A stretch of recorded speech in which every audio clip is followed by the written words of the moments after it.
Halloween parties are one of the favorite places to try to hook up with a sexy ghoul or a sexy goblin or a sexy toaster.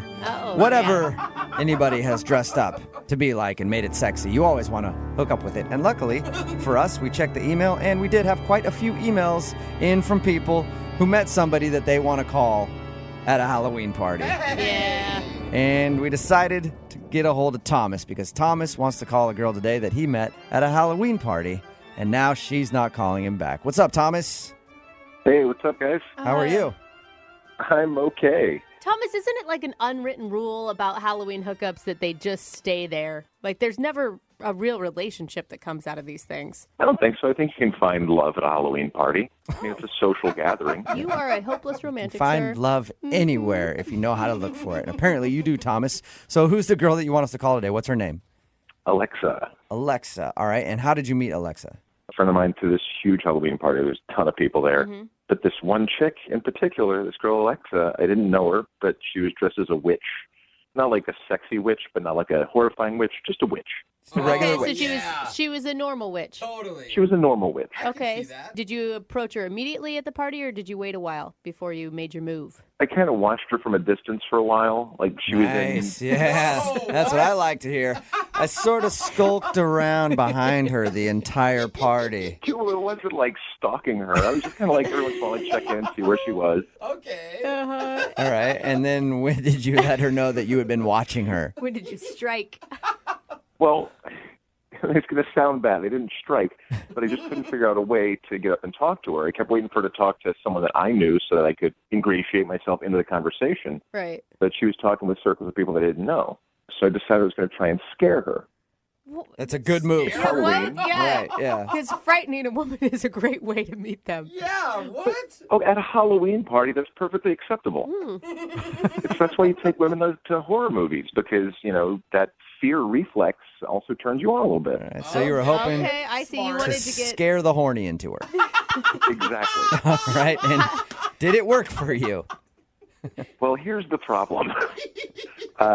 She was carrying around as part of her costume, she had this cauldron with her, Uh-huh. and it had like smoke billowing out of the cauldron. But I saw her at one point start to head down this hallway towards a bathroom. Uh-huh. Okay. And so I ran through the kitchen, and there was another entryway into that hallway. So I hid behind the door frame, Oh. and as she passed by, I just jumped out and went, bah! Oh, Wait. dude. What did she do? Did she drop her cauldron? She dropped the cauldron. Oh, no. Did it break? The cauldron didn't break, but it did spill. Yeah, and I'm guessing it was that dry sucks. ice if there was smoke. It was dry ice. Yeah. Oh, no. How are you going to clean that up? Well, everyone at the party, all we remember about dry ice is what we learned in science class in 5th grade. So nobody wanted to touch it. Yeah, Everyone do was not. just freaking out, dancing around it. Oh. So, well, how did she take the prank? I mean, did she like it, or was she angry that you made her? So I immediately apologized to her, going, I'm so sorry. Oh, my gosh. I was just trying to freak you out. I was looking for a reason to talk to you because I think you're the cutest witch I've ever seen. Oh. That's sweet. I guess I made the wrong choice. I'm sorry I scared you. Let me get you a drink. And she says, Okay. that would be great. Thanks. Wait, can I good. ask? I never asked. What were you dressed as this whole time? I need the full picture here. I was dressed as zombie Steve Jobs, Oh, Whoa. nice choice. and I had just like a black turtleneck on, black pants. I had a big hole in my side, Yeah. like a rib sticking out, Oh, nice. and one of my eyes was kind of bulgy. I have a friend that does makeup, and he made it look pretty gruesome. All right, so That's you pretty look good. like a horribly decomposed Steve Jobs. Exactly. Every woman wants that. Yeah. So I'm assuming as soon as she saw your costume, she was already on board. Well, I don't know if she has a fetish for zombies or not, or if she's just really into Walking Dead, but she seemed into it. And how was the conversation between you two? It was great. I mean, we just chatted about all kinds of stuff. The music was pretty good, so we danced for a little while. Okay. And then by the end of the night, we started making out a little bit. Mm-hmm. She had to take off her witch nose so I could get to her mouth. It was nice. And you were thankful that that was actually a fake nose. In my inebriation, there was a moment where I was like, man, I hope that nose comes off. You guys obviously liked each other. I mean, she made out with you and everything else, but have you talked since the party? Well, she has not returned my texts. I texted her the day after, and I got nothing. Then I texted her again the next day, and still nothing. And I texted her again later that day, which I felt weird about. I hate playing that text game with girls, but Yeah. so now it's been a few days, and I'm kind of wondering, okay, are you having second thoughts? Are you pissed about the dry ice? Did you find a burn on your ankle, and now you're mad at me, and you didn't tell me? All right. So you really have no idea why she wouldn't want to talk to you. I have no idea. But I appreciate a man who overanalyzes just like a woman. Oh, my God, so much. All right, well, we'll help you out then. We'll play a song, come back, call her, and get your second date update, okay? Cool, thank you. All right, man, hang on. Moving 92.5. Brooke and Jubal in the mornings. Second date update. Right in the middle of a second date update, and if you're just joining us, the best way to make a first impression on a lady is, of course, to scare the crap out of her No. the moment that you meet her. Women love that. Yeah. And nobody knows that better than Thomas, who is on the phone right now for a second date update. He actually met the girl that he wants to call at a Halloween party, and that's what he did. She was walking down a hallway, and he jumped out from behind a door, scared her so bad that she dropped the cauldron that she was holding. She was dressed as a witch and had a cauldron that was billowing smoke out of it. She ended up dropping dry ice all over the place, and then they had to call in a hazmat crew to clean it up. Well, not really all that. Yeah, that got a little extreme. I was like, really? He thinks maybe that's the reason he's not getting a call back, but they still did end the night by making out, so she didn't seem too upset by getting scared. Yeah. But he hasn't talked to her since that party, and we're about to get her on the phone and find out why she's not calling him back. So you can't think of anything that you did wrong besides the cauldron thing. I'm taxing my brain, and I really thought it was a good night. I thought we had fun. All right, so no explanation. Well, I'll dial her phone number right now then. See if we can get her on the phone and find out, okay? Okay. All right, here we go.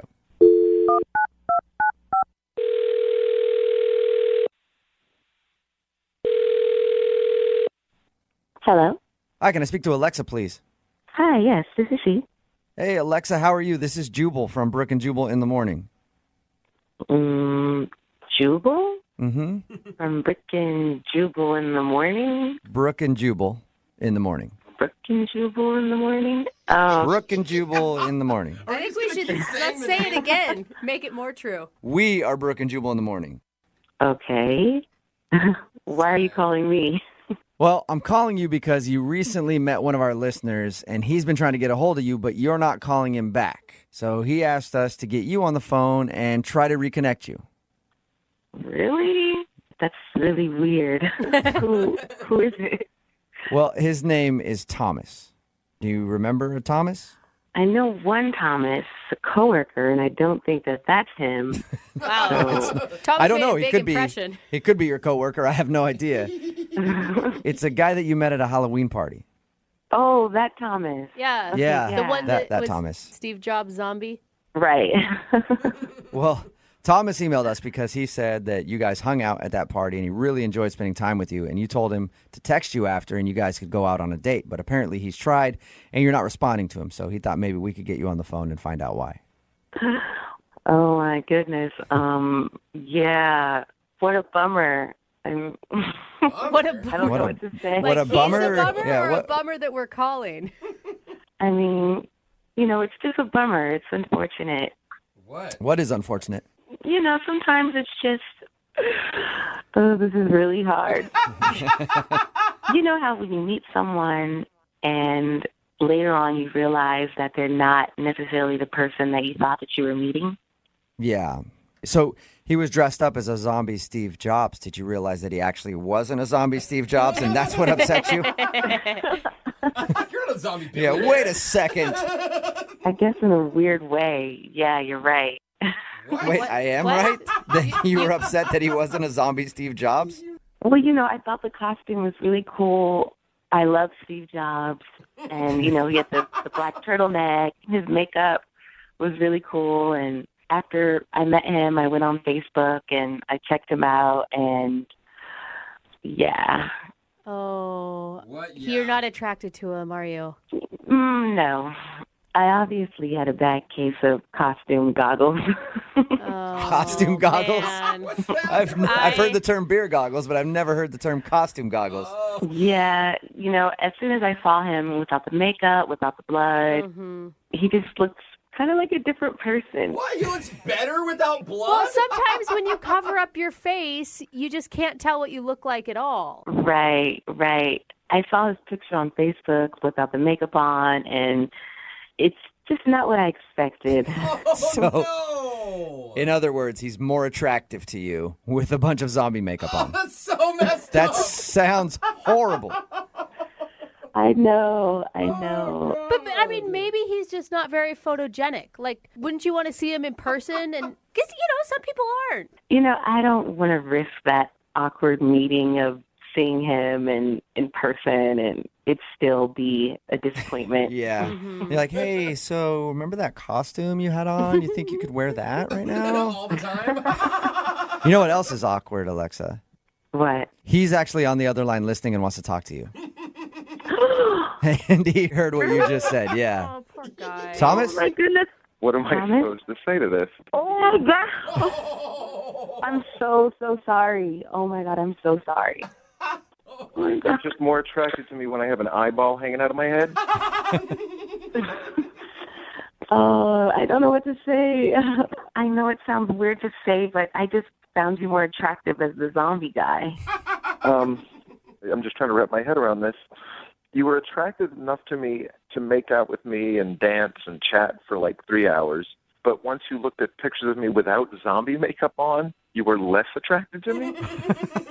I went onto Facebook expecting one thing, and then it turns out that it's not what I thought it was going to be.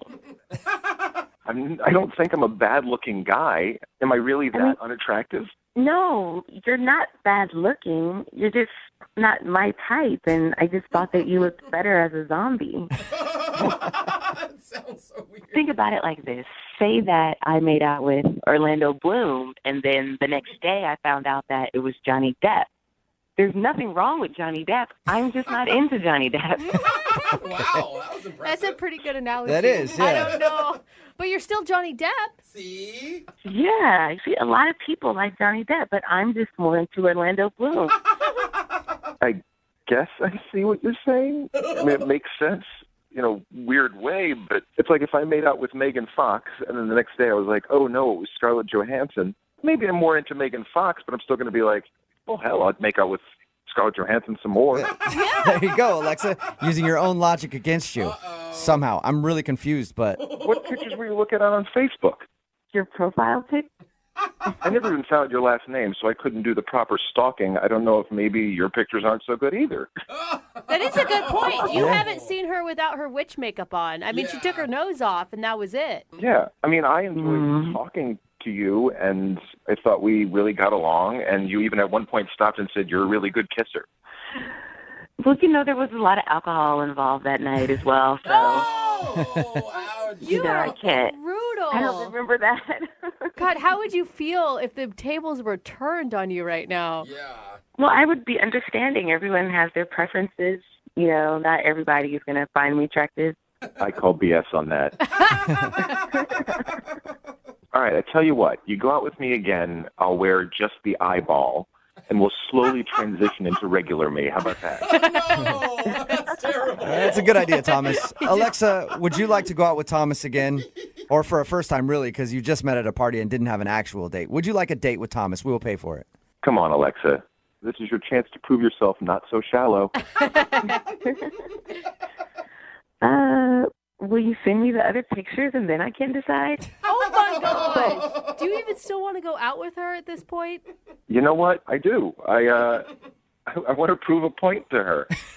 So it's less about the actual date and more about just proving that you're still good looking without zombie makeup on. Yes, I want to show her that I can be attractive without looking like a dead person. Oh, wow. Okay, so you guys will go out then, Alexa, if he sends you pictures and you approve? Yeah, I guess I can do that. All right, well, congratulations, Thomas. You kind of got a second date. Almost. Thanks. If you- Dependent on the photos, I guess. Yeah, if you pass the test. Alexa, get ready because I'm going to send you some really good shots. What? I don't know if I like the sound of that. Nothing dirty. Yeah, just the way you said it, though. Uh-huh. Be on the lookout. Papa's about to send some really good shots to your inbox. Brooke and Jubal in the morning. Text in at 78592 that says, hey, I can't blame her. Most guys look better with makeup on. Hashtag no filter. I love that hashtag. Of course, about today's second date update. If you missed it, Thomas wanted to call a girl named Alexa. They met at a Halloween party. Had a great time, he said. They even made out a little bit at the end of the night, exchanged numbers, and then she wasn't calling him back, and he couldn't figure out why. When we got her on the phone, we found out the reason is because he didn't look like a zombie anymore. Yeah. He was dressed as zombie Steve Jobs, and apparently, from the sounds of it, had a really good costume with his eye bulging out and everything else. And she wasn't attracted to him when she went to his Facebook and saw him without makeup on. She's like, nah, he's just not my type. If it makes him feel better, I'm sure that he's not the only one that's going to have to deal with that response today. Yeah, there's a lot of people. You know, doing it. there's one thing to wake up after just a night out and seeing who the person really looks like in daylight, and then Halloween just really exaggerates that. I do like the fact that she used the term costume goggles, though. I've heard beer goggles a lot, but I've never heard costume goggles, and that's apparently what she had. They did agree to go out again, maybe.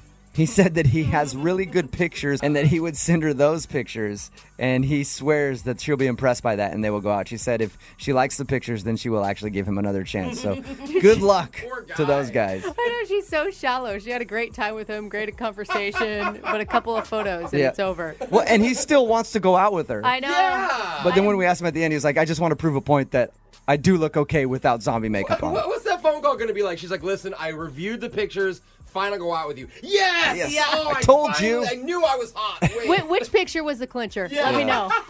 Text in at 78592. Did any of our listeners experience the same type of thing? Any costume goggles from Halloween weekend? I would like to hear about that. It needs to be its own hashtag. Yeah. Remember, if you want a second date update, all you have to do is email the show, and we will call the person who didn't call you back. Brooke and Jubal's second date update. I've been on a lot of first dates where during the entire date, I have to remind myself what her name is. Oh my God, you're such a bad person. But the guy on the So phone bad. for today's second date update went above and beyond what he needed to do to make sure that he knew his date, maybe even a little too well. Uh-oh. We'll find out why in just a second, but first let's talk to him. His name is Ian. Ian, how are you? I'm doing quite well, thank you. How are you? I'm not too bad. Thank you for doing the second date update today. So I read your email, and the amount of effort that you put in to this first date is very impressive to me. Well, thank you. All right, before we get to what happened, let's talk about your date first. What's her name? Her name is Allie. Allie. And where did you meet Allie? We met at a local bar, just at a local bar. Okay, how? How'd you meet her at a local bar? Oh, yeah. Sorry, I probably should have said that as well. Yeah. I was putting songs into the jukebox at the bar, and I had a few credits left over, but there were no more songs that I wanted to hear. So I asked the nearby pretty girl if she had any song requests that I could play for her, and then we just kind of struck up a conversation from there. You actually played her song? Pretty cute. Oh, of course, yes. Oh, I would have rather you been like, that's a terrible suggestion. Whatever. But hey, what's your name? I love that that's your first initial thought, and mine is, oh, if they get married, that will be their first dance song. Oh, that is cute. Well, no, probably not. She had me play Pour Some Sugar on Me. Oh. That would be an amazing first dance song. It'd be memorable. So we exchanged numbers, names, obviously, as well. And she said it would be okay if I asked her out sometime. So what'd you guys actually do when you went out on a date? Well, I had put together a picnic spread with just a few snacks, and I had made a little surprise for her. And I'm glad that we've gotten to this part because that's the thing that I read in your email that was very interesting to me, if this is the surprise you're talking about. I feel like he knows what women want. Picnics with wine and food, and then even a thoughtful gift or whatever you're talking wait about. until you hear the surprise, and then we can see if you think this is romantic, because honestly, I don't know. It could be romantic or it could be a little strange, but tell us what you did. I actually think it's very romantic. It's certainly unique. I think it'll stick in her mind. So that's good. That is Okay, good. that's very clinical description of your surprise. Well, I mean, I know what I'm bringing to the table, as it were. All right, nice. I like that, Ian. So what was the surprise? Well, so I went on the computer. I did a lot of research, and I put together and printed out a rather extensive family tree. A family tree. Wait, What? whose family tree? For her, for Allison, for Allie. Wait, of her family? Yes, it's remarkably easy to find, actually. If you can find their Facebook page, if they have marked any of their relatives, their mom or a sister or anything, it's pretty easy to figure out the whole timeline. I went back for Allison. I went back, I believe it was 6 or 7 generations. Wow. Very interesting stuff. Did she seem interested in it? Yeah. She seemed very interested in it. Yeah, it seemed like she thought it was very cool. Are you sure? I mean, a girl you met at a bar shows up to a park with basically a complete stranger, and he has the whole history of her entire bloodline. When you put it like that. That's weird, man. Well, I mean, she did seem a little bit taken aback at first, but Yeah. well, once I started pointing out some of the more interesting features of her timeline, she seemed to get more into it. She had a pretty famous great, I think 4 generations back. So great. Did you just? It sounds like you just pulled up the family tree in front of you. Yeah. Did you just? Yeah, I've got it pulled up right now. It's just sitting on my computer. Oh, okay. That is. So who is the great grandfather? You didn't get to that point. Oh, he was a prospector at a gold mine, one of the first out in California. Hey. Wow. Dude, That's pretty cool. no, none of didn't this know is that. cool. None of it is cool, guys. There's one cool thing about what this guy did. It's interesting. No, it's like stalking on a whole nother level. No. I'm not a stalker. It's not as if I'm out in a tree in front of her apartment. I mean, one of the things we talked about when we were at the bar was that I'm very into genealogy. I have a subscription to Ancestry.com. Oh. This is the hobby of mine, and she thought it was cool, and so I thought I would make her a gift. I don't know where Okay. the stalker is coming in. So it's Yeah, Brooke. it's not like you did the family tree thing completely out of the blue. She knew that this was a passion of yours. Yes, absolutely. Okay. Yeah, Well, that's better. no. If you say your hobby is photography and you show up with pictures of her, that's strange, okay? If you had talked to her and said, hey, would you want me to research your family? And she said yes, that's a whole different story. Well, then that kind of takes away the surprise aspect of it. Yes, it does. It would. I think it would be at least interesting. So, did you spend the whole time going over her family tree, or did you do other things? The tree was the largest part of the conversation. It was sitting right there, and frankly, I spent a lot of time on it and learned a lot of things about her history that I wanted to share with her. Dude, Okay. you took so many chances on that. Like, she could have a family that she hates or an uncle that's in prison for all you know. I'm actually 99.9% certain she does not have an uncle in prison. I would know. I went through her history. That's true. You did the research, and you know all about her. How did the date end? What was the last thing you guys said to each other? So I drove her home, and as we pulled up to her place, she said that was the most unique first date she'd ever been on. Hey. Thank you. I said I would call her, and she said she was looking forward to it. And then she said she was going to put the family tree up on her wall, maybe in a nice frame. Wow. Oh, all right. it's not So it Maybe- sounds like she did like it then. If she wants to put it on her wall, Well, I don't know why she would say she did like it so many times if she didn't. that's true. Okay. Maybe I'm just totally different than she is. Well, we'll play a song, come back, call her, and get your second date update. Okay? Okay. Hold on, don't go anywhere. Moving 92.5. Brooke and Jubal in the mornings. Second date update. Welcome back That's to awesome. the second date update. If you're wondering why I'm starting it with Sister Sledge, We Are Family, that's because of what Ian did for his first date with a girl named Allie. It's probably one of the most creative things I've ever heard anybody do for a first date. Definitely the most work I've heard a lot of people put into a first date. He actually made her a family tree. He got her name from Facebook, found some of her family members, went online. I guess he's a big enthusiast of this kind of thing. He does it for all his friends and family and stuff like that for Christmas and gifts. And he decided he was going to make her a gift, a family tree for their first date. He thinks that she was impressed by it and really liked it. But now she's not calling him back. So we're going to see if we can get her on the phone and find out why. Ian, Yes. is that one of your favorite songs, by the way? Yeah, it's fine. Yeah. Ian, I just want to apologize, okay? I think I went in a little bit hard on you on your surprise. That's okay. You called me a stalker, but I can Yeah, forgive well, that. I mean, that would have been my reaction had I received that information about myself from someone I didn't know. But maybe she liked it, but also be prepared that she didn't, okay? Well, I mean, again, I am hoping she did like it, but she is not calling me back, so you might be onto something there. Well, we'll figure out why right now, okay? I'm going to dial her phone number. Thank you. You're welcome. Here we go.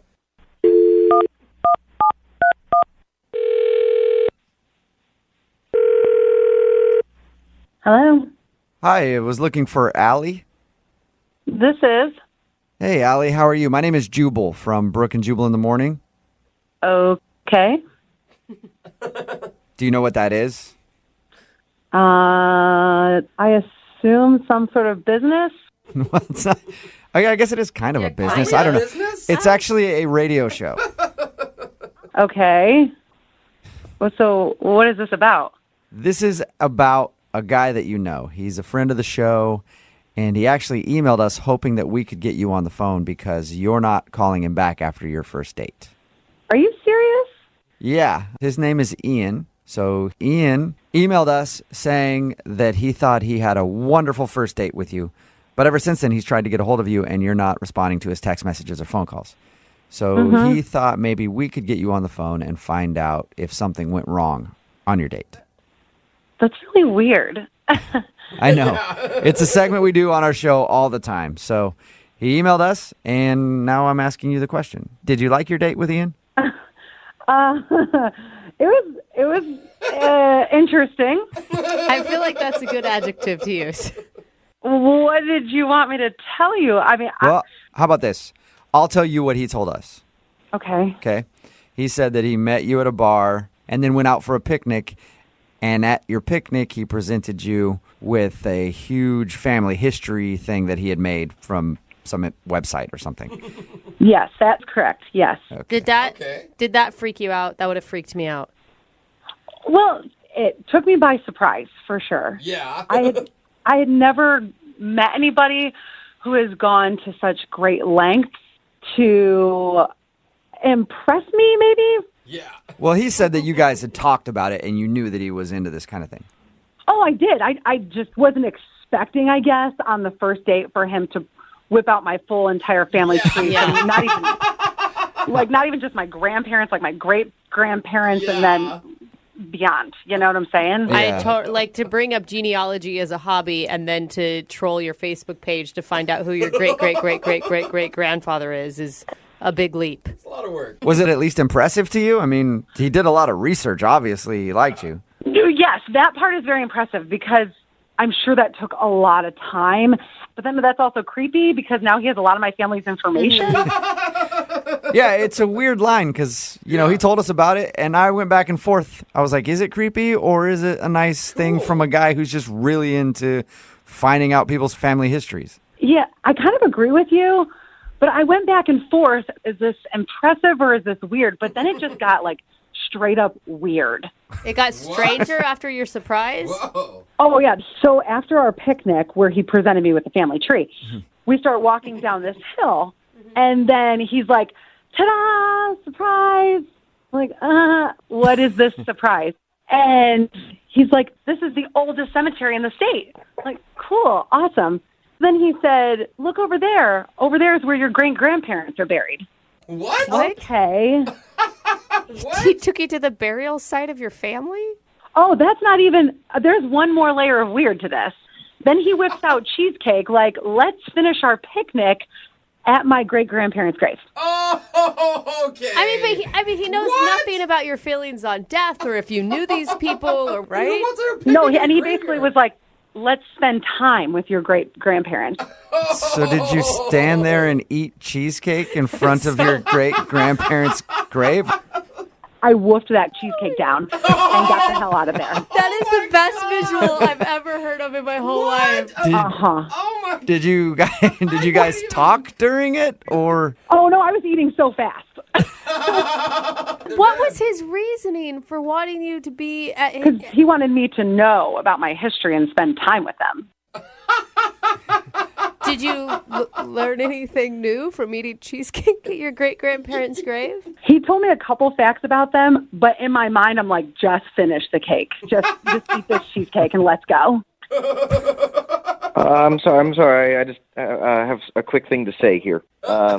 Oh. Oh, all right. I was hoping you would wait. Yeah. What is going on? Allie, that's Ian. He's actually on the other line listening and wants to talk to you. What are you talking about? I mean that he was on the phone the whole time listening, and he wanted to talk to you. He was supposed to wait until I brought him into the conversation, but he just couldn't help himself, I guess. I'm sorry that I jumped in. I couldn't help myself. I feel like Allie's missing something that's kind of just inherently cool about the fact that she has distant relatives, not even distant relatives, direct line relatives that live right in town. I myself, I had to go to Scotland to have this same experience of being able to see the gravestones of my great-great-grandparents. That's history. That's your own personal history. Ian, Yes? Ian, Yes? Ian, can I just cut you off for a second? I do think that's really cool. I mean, that is awesome, and that would be a really sweet romantic thing, but you just met me. Can't we talk about that and get to that point? Like, I don't know, 3 years from now? Yeah. I mean, 3 years from now, that's a long time. It could be a whole other generation, and they have to redo the family tree. Okay, well, at this point, I think that you can stop working on my family tree. Yeah, Allie, I mean, did you have fun with him outside of the kind of strange research he did into your history? I could have maybe dealt with the family tree thing because that was pretty impressive. But then taking somebody to a cemetery on a first date, I mean, come on. Yeah, Ian. It's a Don't lot. come back from that. I know that you don't really understand how she's not fully impressed by the family tree thing, but taking somebody to a gravesite on a first date. I feel like everyone's blowing this very out of proportion. The grandparents, finding the grandparents was actually pretty easy, but the main setup, the main research was going into the family tree. That's what's at the time. I think that's what we should focus on. That's the part you kind of like. Well, we need to focus on taking somebody to a gravesite on a first date, no matter who it is. Yeah. Why? Okay, what if I put it this way, Ian? What if I say, like, hey, maybe you spent too much time investing on where Allie came from instead of who she is right now? Thank you. Allie doesn't even know who she is if she doesn't know her past. Then I come into her life and I can help her figure it out. Excuse me? Savior. Are you kidding? I think you need to wait and find out some more about me first, but at this point, it's not going to happen. What a wonderful lead into my question, Allie. Would you like Ian to learn more about you and go out on a second date with him? We will pay for it. Hell no. First, he freaks me out. Then he insults me. No.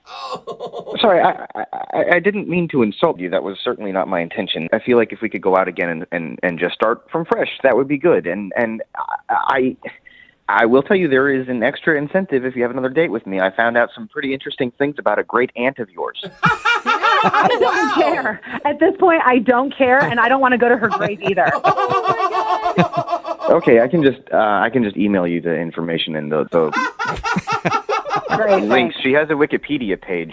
She was Wow. Oh, that's pretty famous. Well, Allie, thank you for talking to us about your Oh, date. thank you. Yeah. Ian, I'm sorry you didn't get a second date, but maybe this is a lesson learned. Yeah, I guess so. Yeah. And what's that lesson? Don't ask people out on a first date. They're going to be ungrateful about research you do. Brooke and Jubal in the morning. Text in at 78592 that says, I don't think I'd like to go out with this guy, but I'm wondering if I could hire him to do some research on my family. It's Brooke and Jubal in the morning talking about today's second date update. If you missed it, this dude named Allie wanted to call a girl, or Ian wanted to call a girl named Allie that he went out with.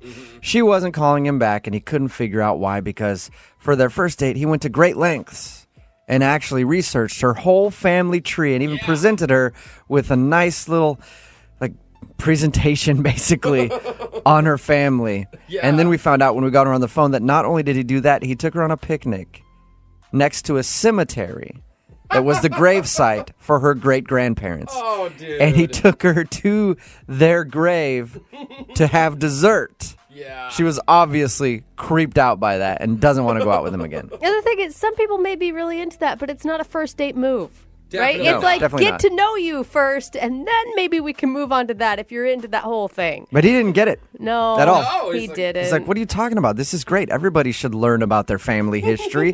And I went out of the way and took you to where your dead great-grandparents are. Yeah. Come on. Some people are pissed at us. Someone wrote in, I hope you didn't ruin him. He was just being chivalrous. Oh, I he'll don't be fine. I don't think we ruined him. I don't Yeah.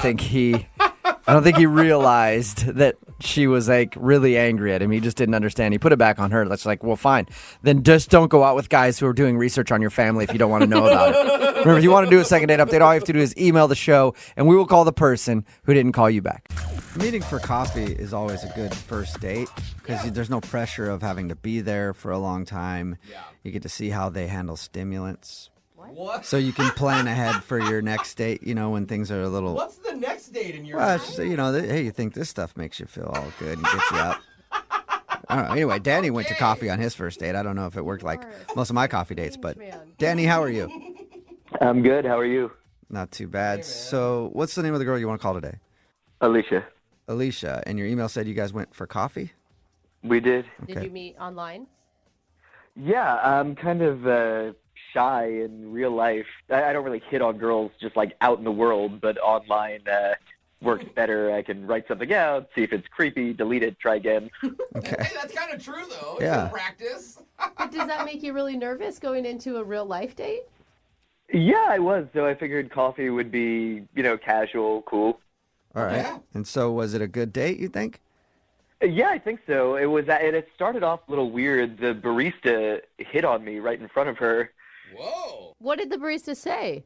She's like asking my name. She asked my name a couple times. She seemed a little into me. Well, that's what baristas do a lot, though. It wasn't Yeah. like normal, what's your name for the order? Well, I don't know. It seemed like she was sending me vibes, which was weird because Alicia was right next to me. I don't think she was. Yeah, she might not have been sending you Was there vibes. any other indication other than asking your name?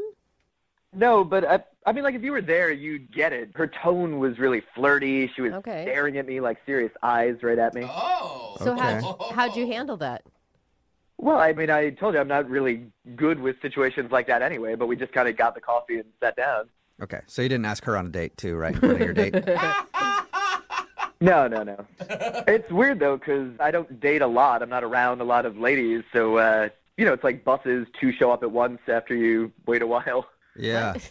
Whoa, When Yeah. it rains, that's it pours, weird. I think is what you're trying to say. Yeah. Which bus do I get on? Right. Yeah. So you chose to stick with bus number one. And I would, in future, not refer to women as buses, but Well, no, I just mean it's like they say, you wait forever and then two show up at once. Right. Yeah. Yeah. So, And then you ride them all night. Okay. Whoa. That's a Okay. joke.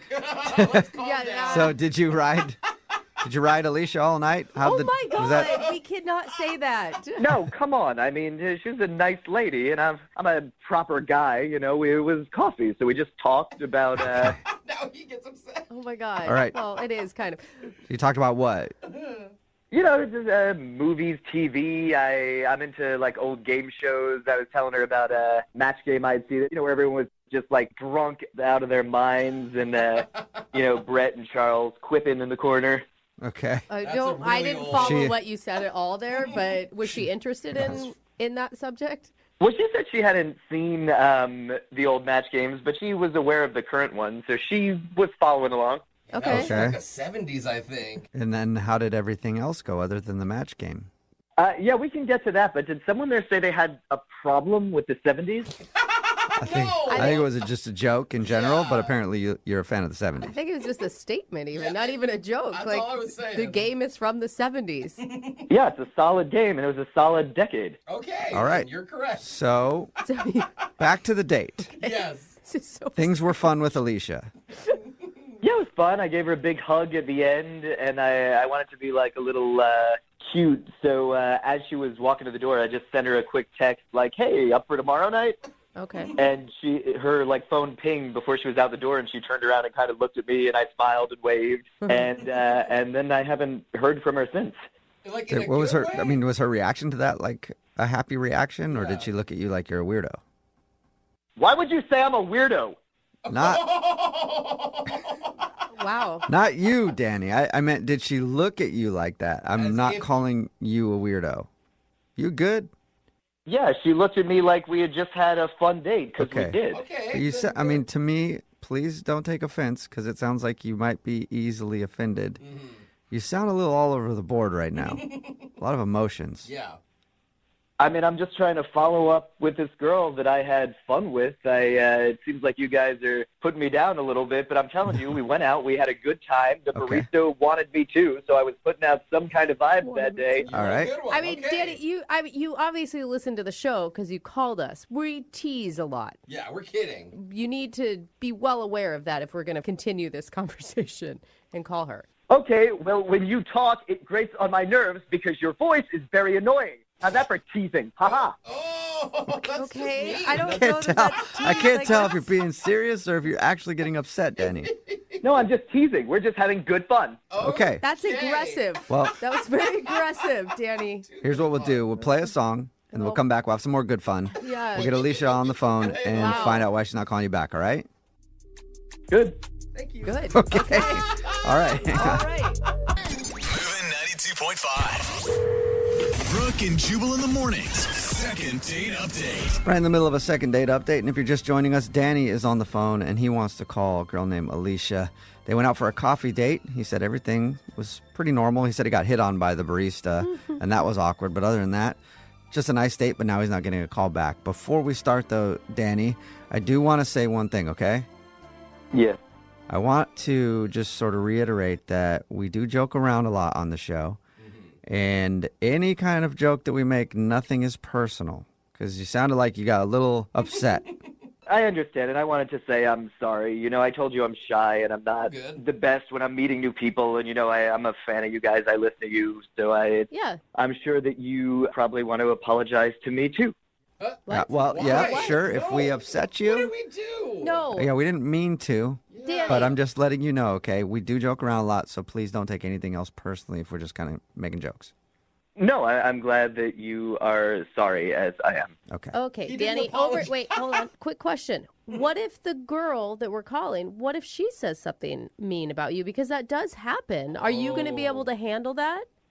I don't think that will happen, and I don't know. I mean, we just apologized. We're on good terms now, so I don't see why you're starting in on me again. Danny, I just Brooke. want you to Yeah. be prepared for that because we've done a lot of these. And oftentimes people will say things that aren't very kind. You seem like a negative Nelly to me, and I don't like negative Nellies. So please just make the call. Okay. Daddy? I'll dial the phone number right now, all right? Here we go.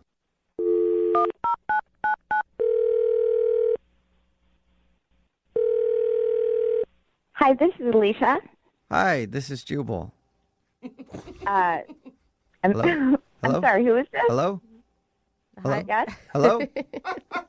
Don't do that. Hello? Hi. Hi. Who is this?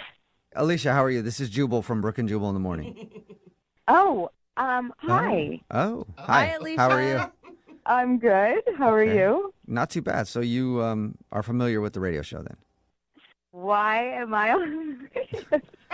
Well, we do a segment on our show. It's called the Second Date Update. That's where if you go out on a date with someone and then you end up not calling them after, they can email us to get you on the phone and find out what happened. So we recently got an email about you from a guy named Danny. Oh, Danny. Yes, Danny. Okay. Wow. It sounds like the joy was kind of sucked out of your voice there when you... So you talked to him? We did, yeah. He emailed us, told us a little bit about your date, said he was, hoping to see you again, but you haven't been responding to any of his phone calls or text messages. The way he explained it, everything sounded pretty normal, like nothing crazy happened. Is he wrong about that? Well, Danny's a good person. Okay. Good. I just think he's not the best person for me. Okay. Is there a specific reason? Okay, let me just tell you what happened. Uh-huh. We met for coffee, and it was strange the first few minutes, and I've never had this happen before. But normally, you maybe give a little hug or a pat on the back, or Sure. he curtsied. He curtsied. Very formal. Like like a little hip bow sort of thing? Like a Disney princess curtsies. Oh. Interesting. Well, that's kind of fun. Old school. Did you curtsy back? I did. You also curtsied. I mean, I guess what do you do? I've never had somebody curtsy when they met me before, but if they did, I would probably feel obligated to give them a little curtsy back. Right. Courtesy curtsy. Yeah. It's the polite thing to do, right? Sure. Oh my God. My first impression was, oh, this is a guy who doesn't take things too seriously, you know. Really? But then we were waiting in line to get our order, and I don't know, we were like 4 people back. Okay. And he turns to me, and he's like, oh, my God, do you see that? And I was like, clueless. And he said, the barista is totally checking me out. What? Why would he tell you that? I don't know. I mean, this is a guy who curtsies, you know? I mean, Yeah. You never know what to expect. Yeah, he's a wild card. never know. Right. He's not boring. But then he rolls his eyes and he's like, oh, this happens all the time. Almost like if he had paparazzi surrounding himself. Like it was that kind of like, oh, my God, this happens all the time. So did you see that barista checking him out? No.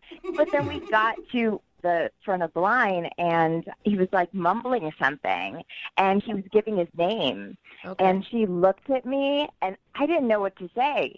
And I was like, no, I think she was just asking you to repeat your order because you were mumbling. Interesting. Wow. But whatever. I let it go. You know, we sat down to have coffee and he just kept talking about like these games, these like talk show games or match games. Yeah. Yeah, he told us about that. Yeah, he was totally passionate about Match Game from the 70s. Yeah, I think he's just passionate about the 70s in general.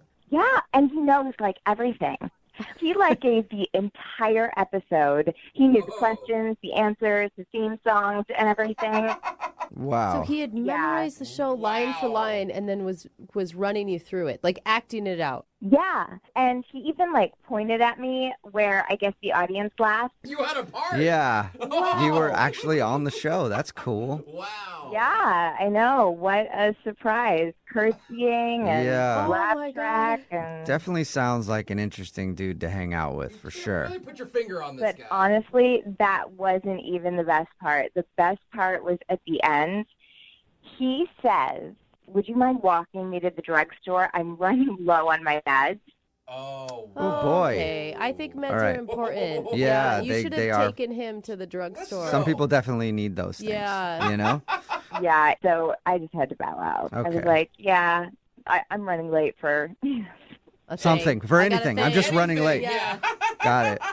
Well, Alicia, Danny is on the other line listening and wants to talk to you. You're kidding, right? No, I'm not. Danny, are you there? Alicia, it is good to hear your voice again, and I'm sorry you had to deal with these ruffians. What? Obviously, these hosts have been very rude to you, and now you have a feeling about me that doesn't really line up with who I am, and I'm sure they want to apologize right now. What is Yes. going on? Yes. I would like Danny, to I'm sorry. apologize. I'm sorry, Danny. It sounds like Alicia didn't have the best time on your date, though. I don't care what you think. I'm talking to Alicia right now. Oh, My bad. hey. Back off, Jubal. Alicia, I'm going to try to win you back in 5, 4, 3, 2, 1. Wow, I feel like we're in a game show again. Wait, is he doing something? Are you, What were you supposed are you doing to it, do Danny? there? Are you winning her back? Bum, bum, bum, bum, bum. Yes, it's all right. It's the Match Game theme. It's our song. Ready? Bum, bum, bum, bum, bum, bum, bum, bum, bum, bum, bum, bum, bum, bum, bum, bum. I love this song. Alicia, you and me will go out. We don't need these guys. Bum, bum, bum, bum, bum, bum, bum, bum, bum, bum, Dude, Alicia, I don't know why you don't want to go with Danny. He sounds fun, for real. What's happening? I'm sorry, Danny. This is amazing. Danny, look, I think you're creative and sweet. Excuse me, I'd like you to pause for this commercial interruption. What? My hands are so clean thanks to Palmolive dish soap. They do the dishes and they work wonders on my skin. Is this really happening? Oh, my God. Danny, are you messing with us? Oh, God, we all need a commercial break once in a while. And we're back. Oh, You're we're back. Danny? Okay, good. Now that we're back, Danny. Oh Oh, yeah, we got to wait for the theme song. Yeah, it's short. It's okay. Danny? I love this show. Danny? Yeah. Hey, are you being serious? This is a joke. Or are you, like, screwing around with us? This is crazy. I don't understand the question. Got it. And that answer enough, that was all I needed. I understand exactly what's going on. So, Danny, can we break away from the game show for a minute? I don't want to. I don't either, but I think in the interest of time, we have to. Okay. Coming up next, it's Hawaii 5-0. He's not going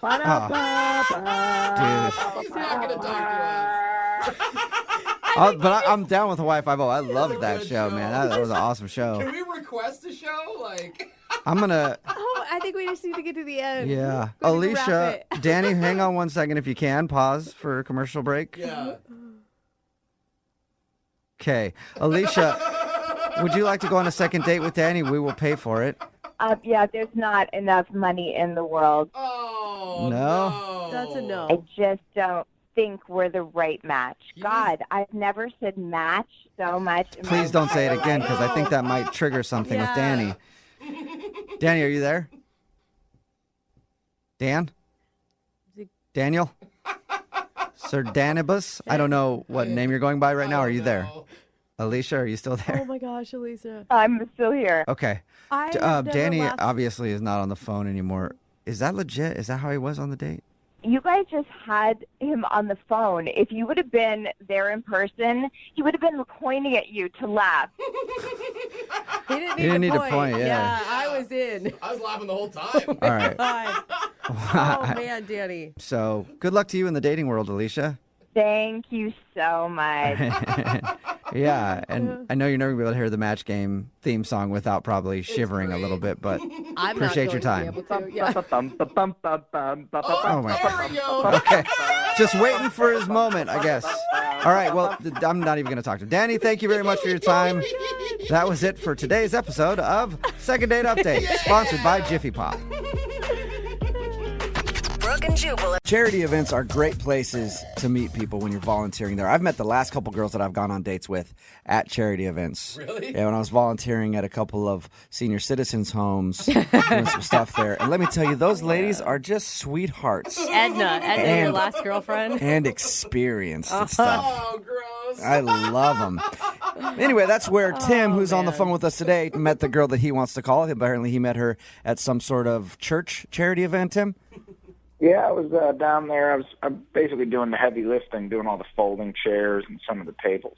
Okay. And did you plan? I mean, some guys go to charity events with the intention of meeting a girl, or were you actually doing something out of the kindness of your heart?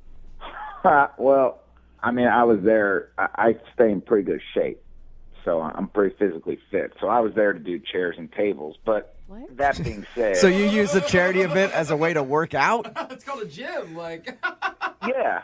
I mean, it's not my workout. I work out in the morning, but I was doing it as Okay. a favor, Yeah. But my blinders were open. I mean, if there was a girl there, I'm going to meet her. Still don't really have an answer to the question other than the fact that you just wanted to brag about how in shape you were.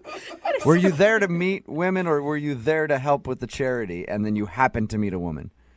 The second one. Second. Okay. There we go. Clear answer. What is her name? Her name's Allison. Allison. All right. And how did you meet Allison? Did she walk up to you and was like, oh, wow, look at all the heavy lifting you're doing. I've never seen a man lift 17 chairs at once. I can't do 17. I didn't do 17, but she was direct. She was standing by the chairs, and then I'd come over and pick a couple up, and then she'd tell me where to go. She'd say, like, put those 5 over there. So she was directing where to put the chairs and things like that. Did you ask her out or did she ask you out? I'd say that's open to interpretation, but she was doing a lot of direct eye contact, so I took that as an opportunity to, say we should catch up sometime. Okay. Because whenever Yeah. a woman looks at you, it's basically like her asking you out. So she made direct eye contact, and because you're a dude, you were like, I need to ask her out, and then you asked her out? Well, I set you up for hanging out sometime, so yeah, I guess so. That is asking her out. That's exactly what you did. You are a man of romantic words. What did you guys do when you actually went out? Well, she invited me over after the charity event. Oh, nice. And, Wow, she must Oh have my really God. wanted to thank you You for guys- your work. What if she just wanted to make some lunch and talk to him? Like, that is a possibility here. I don't know. She also made eye contact. Oh, my gosh. I mean, by that time it was pretty late, so she said, you just come over and chill out and, take a load off. I've been on my feet all day, so I said, all right, maybe watch a movie or something.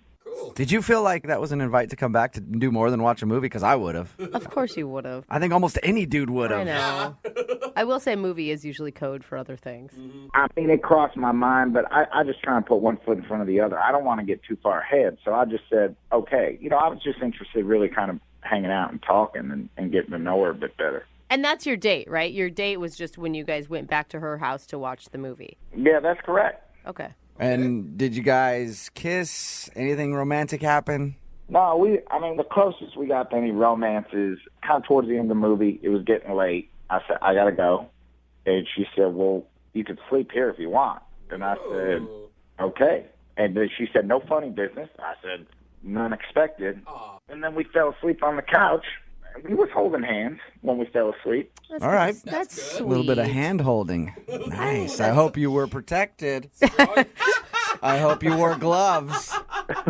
Yeah, we were protected. All right. Good. So did you sleep there all night? I did. I woke up. The sun came up. It kind of made the room all bright. And I woke up and I said, good morning. And we were fully clothed. Uh-huh.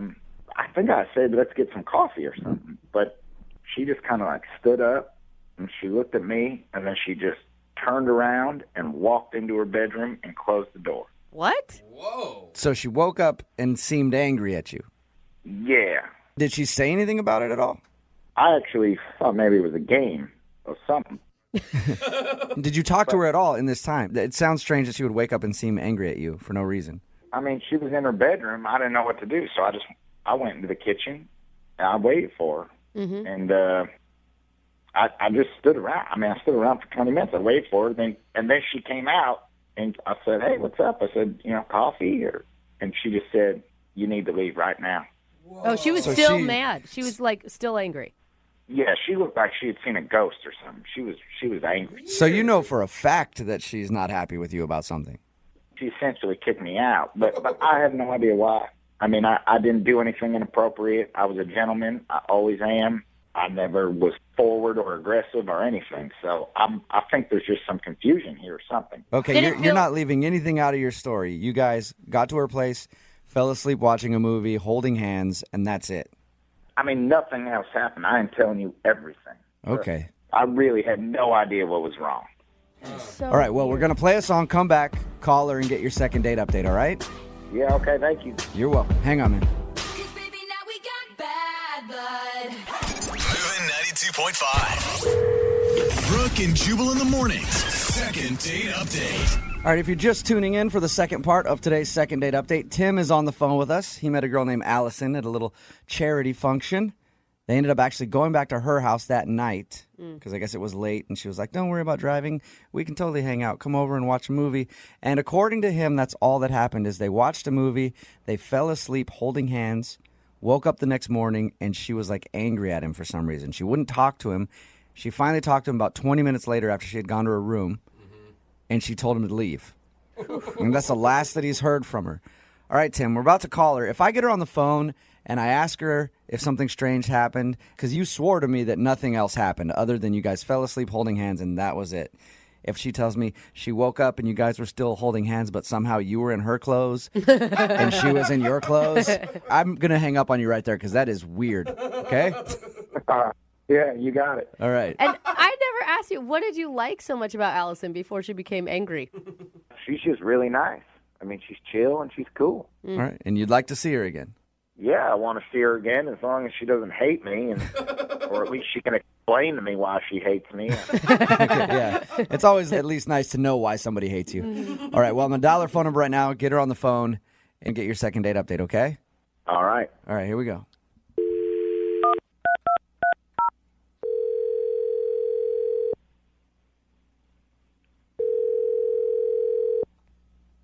Hello? Hi, can I speak to Allison, please? This is she. Hey, Allison, how are you? This is Jubal from Brooke and Jubal in the Morning. Like the radio show? Yeah, exactly like the radio show. Hey. How are you? What's up?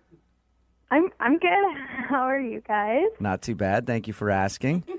We're just calling listeners in the local area to see He's a liar. what their favorite part of the show is this morning. Can you tell me what you like about the show the most? I mean, you, of course. Oh, Good thank All you. Very right, good Allison. answer. That is Very, a bunch very of good crap. answer. Actually, Allison, any idea why I might be calling you? I have no idea. Well, have you heard the second date updates before? I think so. I normally listen to the phone taps. Okay. Well, cool. Well, you are about to be the star of a second date update because you recently went out on a date with somebody and you're not calling them back and they want us to get a hold of you. Oh. His name is Tim. You met him at a charity function and ended up actually sleeping with him first night that you met him, which I think is... What? No. Don't worry. I know. No, don't Calm worry, down, Allison. Allison. Tim told us that you guys didn't sleep together. He said that he did fall asleep next to you, like on the couch, holding hands while watching a movie, though. I'm sorry. This is just really weird that you guys know all of this. I mean, it wasn't even a date. It was I met him and then we hung out. Right. Well, we talked to Tim because he emailed us and asked if we could get you on the phone and find out why you... Why? Well, he said you seemed really upset at him the next morning, and he also wanted to see why you're not responding to any of his phone calls or text messages or anything. Did you not think it was a date when he was coming over? Like you just wanted to be his friend or something? No, I mean, it wasn't an official date, but it was just let's get to know each other. But I just realized that I don't think he's the one for me, and I would just rather not keep going there. According to him, and you tell me if he's lying, he said that he woke up next to you. You seemed mad. You went in your room, stayed there for 20 minutes, and then when you finally came out, you told him to leave. Yeah, that's probably about right. So that sounds like you're legitimately angry with the guy. Right now, it doesn't sound like you hate him or anything, but what could have happened to make you so mad in the morning? I'm not angry at him. It's complicated. I knew he wouldn't understand, and so it was just easier to not even go there. Can you tell us so that you can give us a little bit of an understanding? And to be honest, I got a sign. And it was just one of those things I knew. A sign? What sort of sign? I don't expect you to understand, and I didn't expect him to understand, which is why I didn't even want to go into this. But I had a vision. What do you mean? A dream? What? Yeah, I guess you could call it a dream. And Tim was in it, and he was he was after me. He had this huge samurai sword, and he was running after me, and he was chasing me. So I was running away. What? And are you seriously laughing at this? I'm sorry. It's a little weird. You know what? You said, listen, we're not making fun of you for it. You even said we probably won't understand it, and I don't really understand why it would scare you enough to have a dream like that to not talk to somebody. So can you explain to me why a dream would make you feel that way in the morning? I mean, it felt like it was one of those things. It was a sign, that God was warning me that this wasn't a good relationship. If you just meet somebody and you don't really know anything about them, and then they're in your dream and they're chasing you with a samurai sword, and at the end, I woke up when he stabbed me. Yeah, but dreams mean all sorts of weird things. You sometimes just get a gut feeling with things, and I have learned to trust my gut feeling, and I woke up from that. I haven't had a nightmare like that in a really long time. So were you mad at him in the morning, or were you scared of him? Is that why you went to your room? It was a really scary dream. I haven't had a dream like that in a while. And it's not I had a nightmare. Comfort me. He was the one who was the nightmare. And I needed some space. But did he do anything at all in the awake world that was an indication of him being mean? No. But, you hear those stories of people who seem to be really nice and then end up crazy, and I feel that Allison, was... I talked to him a little bit. He sounds like a weirdo to me. So He does not. I think maybe your gut was. I think your gut was right on that one. I'm going to tell you, I support you. Okay. I don't feel like you're taking this very seriously. No, I'm taking. Hey, listen, this is the way that you feel. I might not understand it because a dream has never scared me so much to not talk to somebody. But if that's the way you feel, that's important. Okay. And it scared you enough to not talk to him again. I'm just trying to get some clarification. Okay. Yeah, that's why I didn't call him. So you can tell him and... Okay. Yeah. Would you like to talk to him about it? No. That's why I haven't called him back or responded to his text. I think it's better if we just don't talk. Okay, well, he is on the other line and would like to talk to you. Wait, what? Yeah, Tim is actually listening on the other line right now. Yeah, I'm here. Oh, this is so awkward. Yeah, it is awkward. I'm paying for a crime that I didn't commit. Come on. What if I was trying to protect you in the dream? Do you think of it that way? You stabbed me. That is, yeah, Oh that's my gosh. Oh. maybe. I don't know how that's protecting her, Tim. Stabbing her with was it a samurai sword? You said. It was a samurai sword. I mean, this is ridiculous. This is so unfair. I mean, You know, I'm sure you're a great Wait, guy. wait, wait. I'm sure you probably wouldn't actually stab anybody, but there's a reason I didn't call you back. Okay, Allison, hold on. We spent about 10, 11 hours together in real life, in real time, and we had a great time. Then you have like probably, I don't know, a 20 to 25-minute dream about me running around with some sword, and you're going to take 25 minutes of dream world versus 11 hours of real time? I mean, you got to give me a chance. It's true. It wasn't just a dream, Tim. I think that there was something prophetic to it. There was something, I feel like it was a sign. It's not just a scary dream. I feel like it means that we're not supposed to be together. He just seems so nice. I mean, like, how many guys will just hold your hand while you fall asleep and not try anything? And that's exactly what people say about guys who will stab you with a samurai sword. Come on. It's better to listen to your gut, Allison. Trust me, okay? You don't want to be another statistic. Allison, how about this? Is there someone else in your life trying to hurt you? Because I can help you with that. There is nobody. I'm not some, like, traumatized little girl, okay? I had a dream. It freaked me out. I don't want to date you. It's that simple. Now, that brings me to my question, Allison. Would you like to go on a second date? Okay. You didn't even let me finish. I was going to offer to pay for it. What if it's a nice Asian restaurant? No! Chinese or Japanese, something like that. You know what? You guys have already made fun of me enough of this. I got to go. Oh, all right. No. Hey, Tim, are you still there? Yeah, I'm here. Sorry, man. Tim, stop stabbing girls with samurai swords in their sleep, man. Brooke and Jubal's second date update. Dude named Henry is on the phone for a second date update today. And in his email, he said he paid $100 for a date. So What? I don't think that's technically called a date, No. Henry. Is that illegal? Also, I think, yeah. I've paid a lot less, so I think you're kind of getting swindled. Maybe I should introduce you to some people. Oh, my God. How you doing, Henry? That's not really a fair assessment of what happened, okay? Okay. Yeah, that's. I Right, feel like that's what people who are guilty always say. It was actually smooth. I don't want to know any of those details. Just, Good thing it wasn't bumpy. yeah. First of all, what's your date's name? Her name's Tara. Tara. Okay. And where did you meet Tara? So I met Tara at my dry cleaning place. Okay. But there wasn't like an ad for her or anything, right? She wasn't standing outside at a seedy strip mall where your dry cleaner is, and you're like, "Hey, I'll pay you $100 to go out with me." No, that's not what happened. So basically, she's the girl at the counter. Oh, okay. Oh, she works there. Okay. She's super pretty. She's always smiling and nice when I go in there. And I go in there a pretty good amount. Yeah, Okay. your shirts just keep getting more dirty and more dirty. Every day. Yeah, God, I got to go in there again. Yeah, it's crazy. Every single day I spill something. Yeah, Yeah, weird. wild. Okay, so you've seen her a bunch, and what made you finally get the nerve to ask her out? So I was looking for an opportunity, but, you know, it doesn't always pop up. But Yeah. basically, a lady brought in 6 dresses while I was in there. Yeah. And, you know, the lady left. And I turned to Tara and I said, I'll give you $50 to wear one of those dresses out with me. What? Oh. That's wow. a weird ask. Yeah, but it's a little bit baller, right? It's like I mean, a proposition. yeah. But then it's and also it's- strange to be like, "That's the dress I want you in." Right. And it's also, I'm sure, breaking company policy. I mean, I hope they're not wearing other people's clothes randomly. You know, breaking company policy is kind of the whole point. You know, it's like a little dare. Oh. You know, then she gets to go out with me. Yeah, I dare you to wear a stranger's dirty clothes and come on a date with me. I think she'd clean them first before she wore it out. Did she take you up on it? Yeah, well, so then she was like, no way. There's no way you're going to do that. And I was like, $100.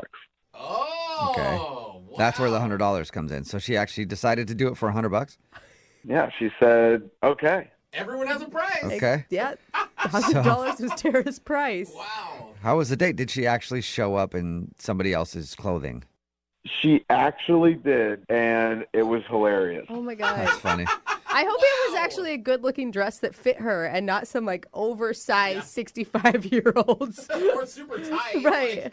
She looked good. I know how to pick them. I know how to pick dresses. Oh, that's weird. That's Okay, not creepy. people. I don't know how to pick people, but dresses. 10 out of 10. I know how to pick dresses, but I mean, I got to give her props, okay? Because it's pretty ballsy to actually do that, to actually take me up on that. Yeah. Yeah. Okay, so how was the actual date with her, though? So we went to a bar and classic date, Yeah. and honestly, it was great. Okay. What was a highlight? First of all, she's funny. She was Okay. kind of like ripping on the bartender a little bit, and it was fun. And, you know, she's like actually into sports, which is not something you're always finding on dates, and I like sports. Anything really special about it or notable? I mean, she did keep talking about marriage. Whoa. Like how she wanted to get married or just marriage in general? Well, yeah, she just said like that marriage was really important to her and that she wants kids. Were you freaked out by that? You know, to be honest, I was not. Hey, that's a good thing then. Well, and it's important to talk about it. I mean, not necessarily always on the first date, but this is my end goal in life. So if you're not into it, let's not waste our time. Yeah, exactly. And just because, you know, I paid for this date doesn't mean I'm not taking it seriously. Oh, yeah, that's right. You did pay for it. Did you actually give her $100? Did you pay up? I actually gave her a $100 bill right when she got there. And I was surprised she didn't run off, to be honest. That's awesome. Yeah, deal's done. That's awesome. Well, how did the date end? Did you guys kiss? For $100, I would hope so, yeah. It's like not on the lips. You're making me seem so much creepier than I am. I'm good at that. No, it's a one of my funny special story. skills. But did you guys kiss at the end? We did. Okay. And report, what was it like? You know, it wasn't super over the top, the most romantic thing in the world, but, you know, it was like 5-10 seconds. Nice. Okay. First date. And did you make plans to see each other again? Yeah, we were going to, like, text each other and figure out another time. Okay. And she's not texting you back now? We were texting. We were, like, going back and forth, and she was changing the time a lot. And now she's not really responding. I'm kind of worried about the dress part of it. Why? Like, that she got in trouble or something. Oh, yeah, because she wasn't supposed to be doing that. Maybe you got her fired. She got caught. I'm worried that her boss fired her or something. Okay. But you haven't been back into the dry cleaner where she works. No, I'm terrified. Okay. We'll play a song and then come back and call her and get your second date update, okay?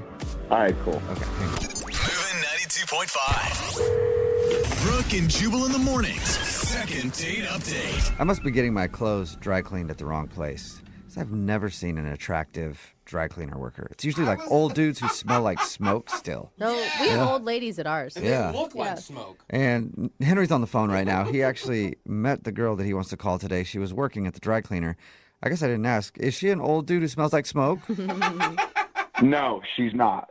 Okay. Good. Cool. All right. Just wondering. Shocking. I mean, you do what you want. I just want to get the right picture in my mind.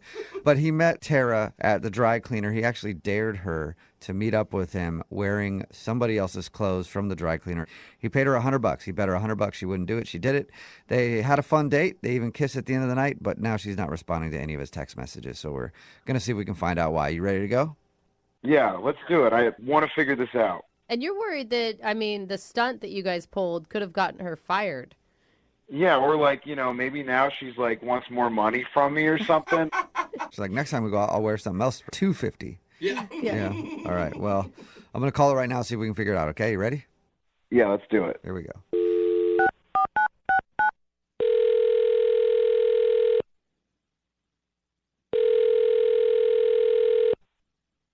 Hello? Hi, is this Tara? Yeah. Hey, Tara, how are you? This is Jubal from Brooke and Jubal in the morning. Oh, I'm sorry, I'm not familiar. Brooke and Jubal in the morning is a radio show. Oh, okay. Probably still not familiar, huh? No. Yeah, I didn't think so. I'm calling you today because we got an email about you from somebody who listens to our show. Okay. His name is Henry. Henry? Yeah. You remember him? Yeah, why did he talk to you about me? I'm sorry, I'm really confused. Well, we do a segment on our show called The Second Date Update. That's where if you go out on a date with someone and then you don't want to see him again, they can email us to get you on the phone and find out what happened. And Henry told us about your date. He told us how you dared you $100 to put on some dress from somebody else from the dry cleaner and meet up with him. And you did it, and he thought everything went well, but now you're not getting back to him, and he's confused. Okay, so he just told you all of this without checking in with me if he could just share this personal information? Well, I suppose he would have checked in with you if you were answering him, but unfortunately you're not. So, yeah, he did tell us that, though. Did he tell you, like, the name of where I work and all of my personal information? No. All we know is you're Tara and that you're at a dry cleaner. Yeah, that's it. And it sounded like a fun night. Like, it sounded like, I don't know, a funny way to meet somebody and go out on a date. I mean, I think he's a really good guy, but now, like, you can't just tell someone on a public radio or whatever that I'm stealing from my work. That's like a really shitty thing to do to someone. Right. Well, you're anonymous, though. We don't know anything about you other than your name. Okay. And the fact that you wore a dress that wasn't yours on a date. That's it. And if you think of it this way, if you've never heard of our radio show, I'm guessing nobody at your work has also heard of us. So you're probably in the clear. Okay, well, I hope so. I mean, I don't know. Oh, you're fine. Can you tell us a little bit about your date? Did you have fun? The date was really good. I had a good time. What else do you need to know? I mean, just basically, why don't you want to see him again? I mean, I just think looking back on that night, I'm really grateful for that experience. It was really fun, but it kind of changed everything for me. Changed everything? That's a bold statement. I know. What do you mean by that? Well, one, I wasn't even going to do it, but then something in me was like, no one will notice. Just take the dress. Oh, you're talking about the bet about whether or not you'd wear the dress. You weren't going to do it at first. Yeah, he told you about that, right? Oh, I got it. Now you're a kleptomaniac. You're stealing all kinds of things. No, I really never do stuff like that. Then I put it on, and then when I was looking in the mirror, I was like, oh, damn, I look good. And like, I never. That's awesome. I really don't try at my appearance so much. I mean, I take showers and like I shave my legs, but it's not like anything over the top. Right. It's just not a priority for you. No. But then after I put that dress on, it just totally changed the game for me. And I was like, suddenly people that I never would have like hit on, or they wouldn't hit on me. Like they were just like noticing me. And after the day, I actually wore it more. And when I was out with just friends, people were just like asking me out left and right. And yeah. So the dress that you took from the dry cleaner, you actually like it a lot. No, I love it, and I'm never giving it back. Oh my God. No! I feel like it has this magic power, and all of these guys that I would think were way out of my league, wouldn't even dream or fantasize about kissing, are suddenly like, I'm trying to get them off of me. Oh my God. Wow. I want to know what this dress looks like. I want to wear the dress. It has a good cut. Are you in the dress right now while we're on the phone with you? No, but it's very close by. Okay. Oh my God. So you just want to go out and date. You don't want to be tied down to one person. Yeah, I mean, kind of. I've never really done this before of like just dating a lot of people and like. Plus, you can't date somebody for a long time because they're going to know you only got one dress. So. But I'm meeting people that are so much more attractive than like Henry or anyone that I've ever been on one date with. Okay, that's what it is then. That was honest. Because of that dress you've been dating up. I feel bad for saying it, but yeah. Okay. Oh, no. Well, I feel bad for not saying this earlier, Yeah. but Henry's actually on the other line listening and wants to talk to you. Ouch. What? Are you serious? Yeah. He heard that. Wait, Henry? no. Henry? You all right, buddy? Yeah, I'm here. Ouch. How you feeling right now? Tara, are you serious? Are you making this up? I mean, no, but I'm sorry. I didn't know you were on the phone. I'm just kind of being honest right now. Are they really better looking than me? Really? Oh. I find that pretty hard to believe, okay? I'm a very good-looking guy. I have clean suits that I wear. Oh. I know. I clean them. She's not saying that you're ugly, Henry, at all. She didn't say that. No. She's saying that she's upgraded from ugly to good-looking. Yeah, she did say that. That's not exactly what she said. I did not say that. Well, what did you say then? Because that's sure what it sounded like. I was just saying that there's people that don't usually notice me, and they're noticing me now, and And they're better looking than Henry. You said those exact words. I didn't mean to sound harsh. Tara, it is not your fault. Henry, you're the one that called, and you knew that the truth could be a little harsh. And you're the one that told her to wear that dress. Exactly. If anything, Tara should be thanking you. Honestly, thank you. It's really, it really has changed my life, and I really appreciate it. I'm sorry I didn't intend for it to happen this way. Stop, please. I cannot believe the dress I picked out turned out to be a magic dress. Well, Henry, you said earlier that you know how to pick dresses, and apparently you do, man. Yeah, okay, well. You don't need to be dating. You need to be a stylist. Honestly, a little. You kind of owe me, to be honest. Oh, my God. What do you mean I owe you? I don't understand. I mean, because I gave you $100 and you were able to change your life. Well, I mean, yes, before meeting you, I was $100 less than what I am now. But honestly, the dress, it's changed me, and I really feel like I'm a new person now, and I do have you to thank for that. Yeah, that's exactly what I'm saying, okay? You know, you're Cinderella, and I was into you when you still lived with all of your ugly stepsisters. I'm the guy you stay with in the movie. I'm the good guy, okay? All right, well, Tara, would you like to go out with Henry on a second date? We'll pay for it. I've got a better idea, actually. As you know, I work at a dry cleaner, and there's actually the suit that just came in the other day, and it's so nice. I mean, like all the other suits on the rack are jealous of it. So I was thinking maybe that suit could do for you what you did for me with telling me to wear that dress, and wearing that suit could make other people start to notice you more. Wait, what? So are you asking him out on a date if he wears the suit? I'm confused. Yeah. Definitely not. I'm not really interested in that, but I will steal this suit for him so that I can pay him back. Oh, my God. Okay. Henry, God. what do you think about that? No date, but she'll steal a suit for you. If you're not going to go on a date with me, fine. I'll take a free suit.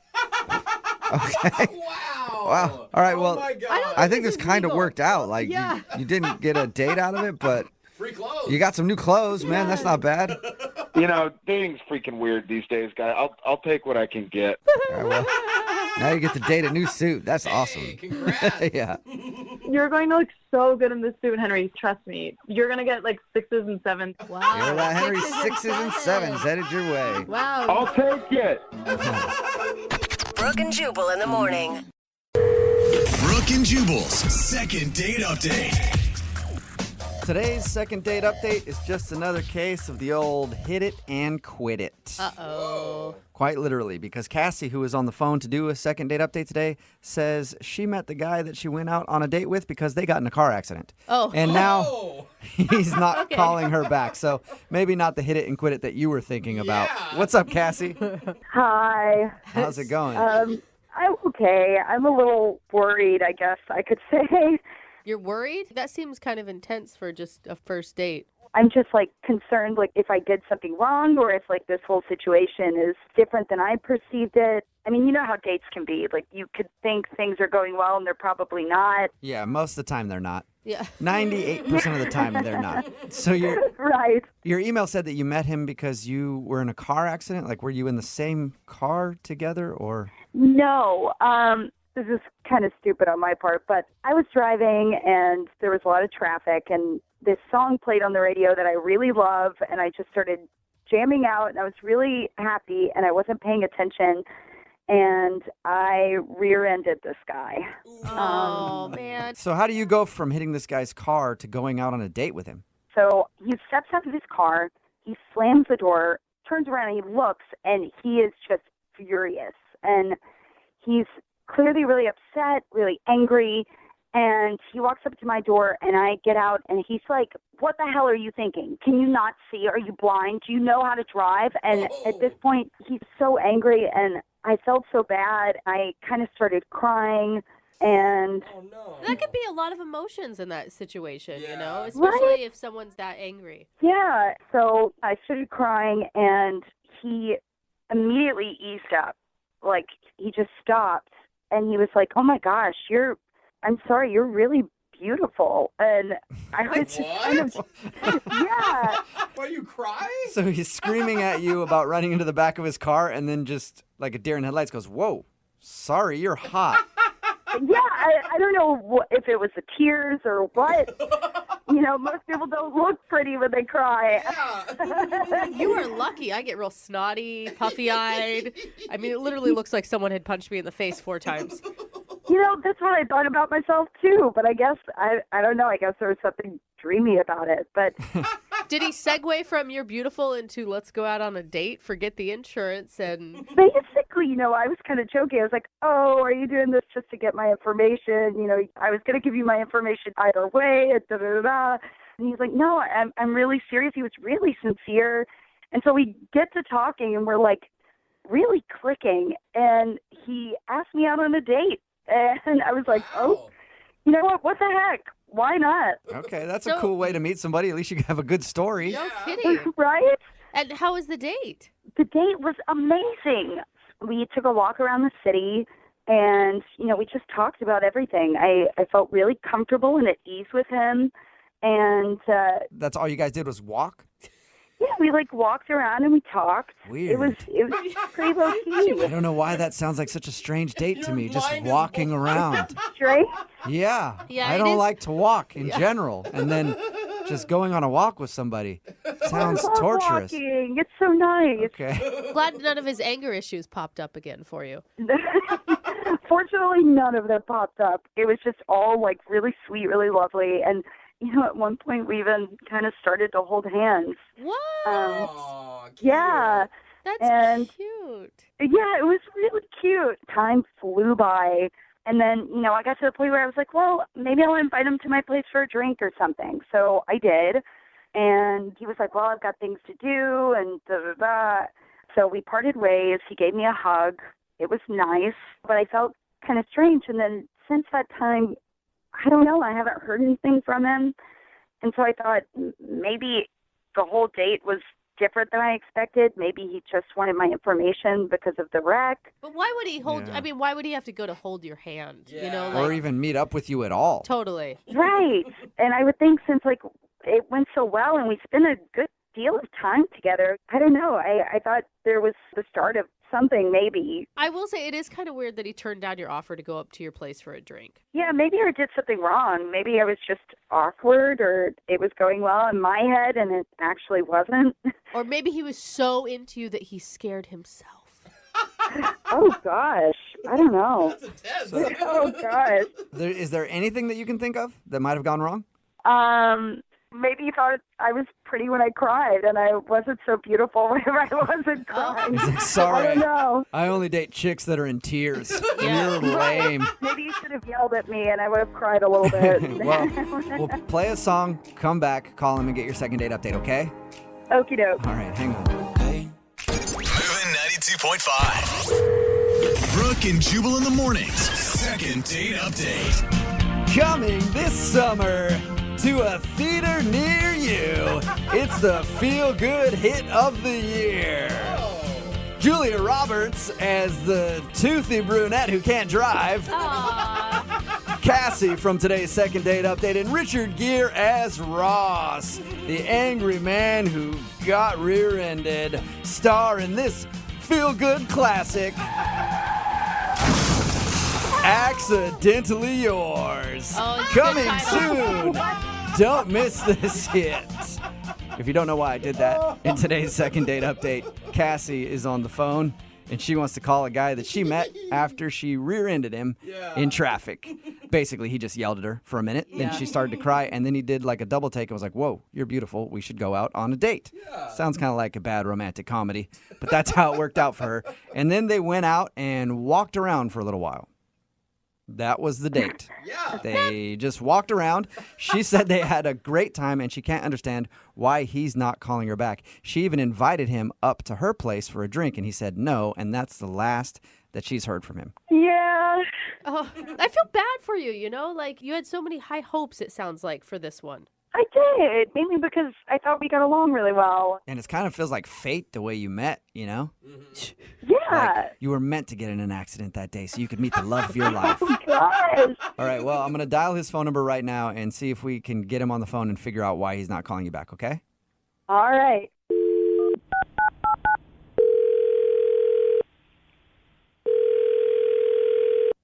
Hello? Hi, can I speak to Ross, please? Yeah, this is Ross. Hey, Ross. How are you, man? This is Jubal from Brooke and Jubal in the Morning. Who? Jubal from Brooke and Jubal in the Morning, the radio show. What radio? I'm not familiar. It's a morning radio program where we talk in between, like, songs and stuff. It's really on any You radio ever- that has a FM dial. Yeah, you ever heard it? That was a stupid question because you obviously haven't heard it. See how Good point. Okay. What do you want? Well, I want to talk to you because one of our listeners emailed us about you. I don't know what that means. You went out on a date with a girl named Cassie recently. Oh, God. Okay. That's a positive review already, Ross. And Cassie emailed us because she said she really enjoyed going on a walk with you and thought that you enjoyed it too, but now you're not calling her back, so she's wondering why. Why are you, I mean, you sound really not into Cassie at all. Correct, yeah. Okay. Do you mind telling us why? Well, we're kind of in like a legal dispute at the moment. You talking about the car accident? How do you know about that? Well, she told us how you guys met, how she hit your car and then you got out and yelled at her and then stopped and told her she was beautiful and asked her out. And why would there be a legal dispute? It sounds like she rear-ended you. It was her fault. Yeah, I don't think I should really go into details or talk about it. Okay. Well, okay, so forget the legal thing, forget the car accident. Let's just focus on the date. Did you not enjoy spending time with her? Not particularly, no. Really? What? Didn't you guys, I mean, she told us that you held hands. Like, holding hands is pretty intimate. Well, yeah, I mean, she asked me to hold her hand when we crossed the street. I don't know if that's romantic or not. So it wasn't like you grabbed her hand and held on to it as a romantic gesture. No, I didn't pull like a Cary Grant or something. I like, yeah, she said, hey, can you hold my hand while I cross the street? I was like, all right, whatever. Why? Yeah, sure, I guess. It's kind of weird, though. Like, is she scared to cross the street? I think she was trying to flirt. How do you go from getting in a car accident and being so stunned by her beauty that now you sound like you can't stand her? How does that happen? First of all, I'm not sure if I was stunned by her beauty. She was crying so much and freaking out that I was trying to do anything to get her to calm down. And I felt really bad because I just yelled at her like a crazy person. So I just said something. So you just said you're beautiful because you thought that that's what every woman wants to hear and it'll calm her down. Yeah. Okay. So you didn't want to go out on a date with her? Why even go? Well, I did want to go on a date. Oh, you did? After I calmed down, I thought, oh, she's actually pretty cute. But then I went out on the date and I thought, oh my God, this is a terrible idea. What was so terrible about it? Because according to her, there was like nothing really interesting. You just walked around and, from her perspective, enjoyed each other's company. Yeah, we walked around, but then she, like, I don't know, within 5-10 minutes of the date, she starts making jokes about how the wreck was partially my fault. Okay, so she's joking. Yeah, and I was like, ha, ha, ha, funny. And then came up again, and it came up again, and she just kept joking about it as if she was trying to convince me that the wreck was my fault through these lame jokes. And I'm like, what is happening? And it got me really frustrated, and I really didn't like it. And I was getting really annoyed, and I was starting to get that feeling back when I was yelling at her when she was hitting my car, and I didn't want to do that. So you didn't want to go off on her again during your little date. Yeah, by the end of it, I was really, really trying to hold it together. And then she asked me up to her place, and I was like, absolutely not. So I said, no, thank you, and went home and just yelled into a pillow. Wow. She can really get you fired up. I mean, there could be some passion there that you're missing out on. No. And then, to make matters worse, when I get home, I see an email from her insurance company saying that they are disputing whose fault the accident was. Oh. So but that might not be her. That may just be her insurance company. Maybe, but she was joking about it, and then I found that out. Yeah. So I want nothing to do with her. Okay. Well, that's unfortunate because she is on the other line listening and wants to talk to you right now. So. Hey, Ross.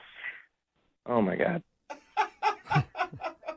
I was just joking. I thought it was funny, you know? Yeah, maybe one time would have been funny, but 6, 7, 8, however many times it kept coming up, it wasn't funny. It was annoying and It was untrue. not that frequent, and you know that. It was not that frequent. I mean, maybe I just read that you thought it was funny. I just, come on, like, people get wrecks all the time, and it's kind of funny that it played out this way. I thought it would be funny to, like, say that's how we met, you know? Yeah, it's how we met, but you're getting the facts wrong, okay? It wasn't my fault. You rear-ended me. It was clearly your fault. I mean, it was kind of your fault. Oh, wow. Like, No, it wasn't. There was no kinda. There was zero fault on my. You rear-ended me. That's how that works. come on. Don't be like that. Like, you know you were trying to hit me. I mean, a little part of you did want to hit me. Like, let's Are you crazy? I saw. I remember when you look in the rearview mirror and there was a face, and then, like, I'm in the back of your car. See, these are the kind of jokes that annoyed me on the date, and that you're still doing them. Ross, are you sure that you didn't see a cute girl in your rearview mirror and slam on your brakes, just hoping that her car would end up in the back of yours? Right? I mean, I thought it was kind of charming. I see what you're doing. You are trying to get me angry again, like you did before, and that's why I stopped the date. I mean, you thought I was beautiful and I cried, right? Yeah, you're a very pretty girl. That's correct. Good for you. Yeah. This is not a game, okay? This is a legal matter. There are repercussions coming. This is not funny, okay? Stop trying to play it off like we're teenagers. Come on, Ross. I mean, we all have to admit it's not all black and white. Sometimes there's a gray area, and sometimes, you know, like, we all have to take a little bit of the blame, you know? It's not that No, that's not how life works. That's not how that works at all. We live in a society with laws. Certain people are at fault and at certain incidences, and you are not getting it. Cassie's just messing. Cassie's trolling you now, Ross. You realize that, right? Yeah, you're all trolling me. You're all this is crazy.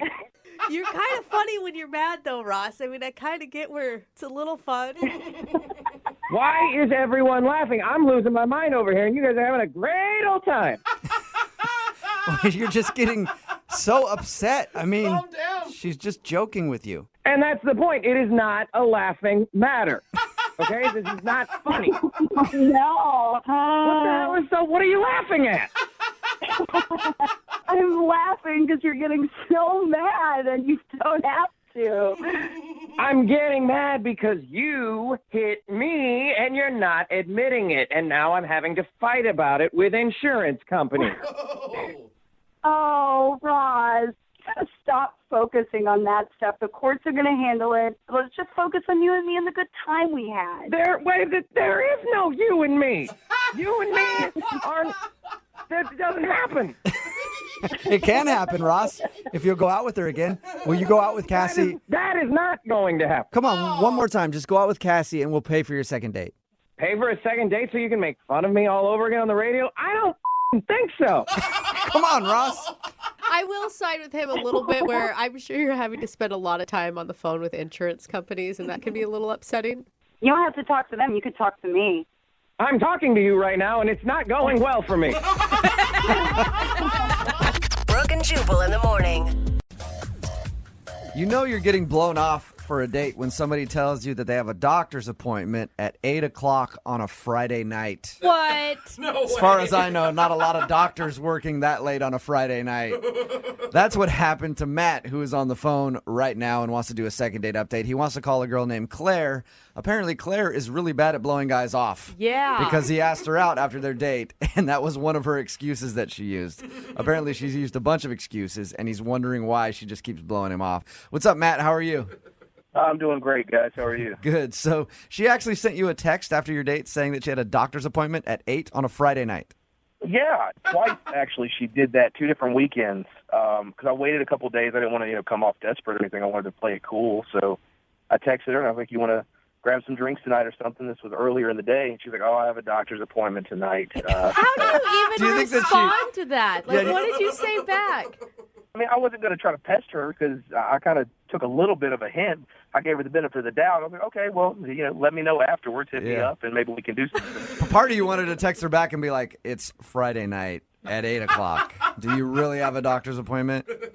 Absolutely. I wanted to call her out on it, but at the same time, I'd feel bad if she did have some kind of random doctor's appointment, and then I, called her a liar, and then Yeah, it's one of those where you just bite your tongue. You're like, oh my god.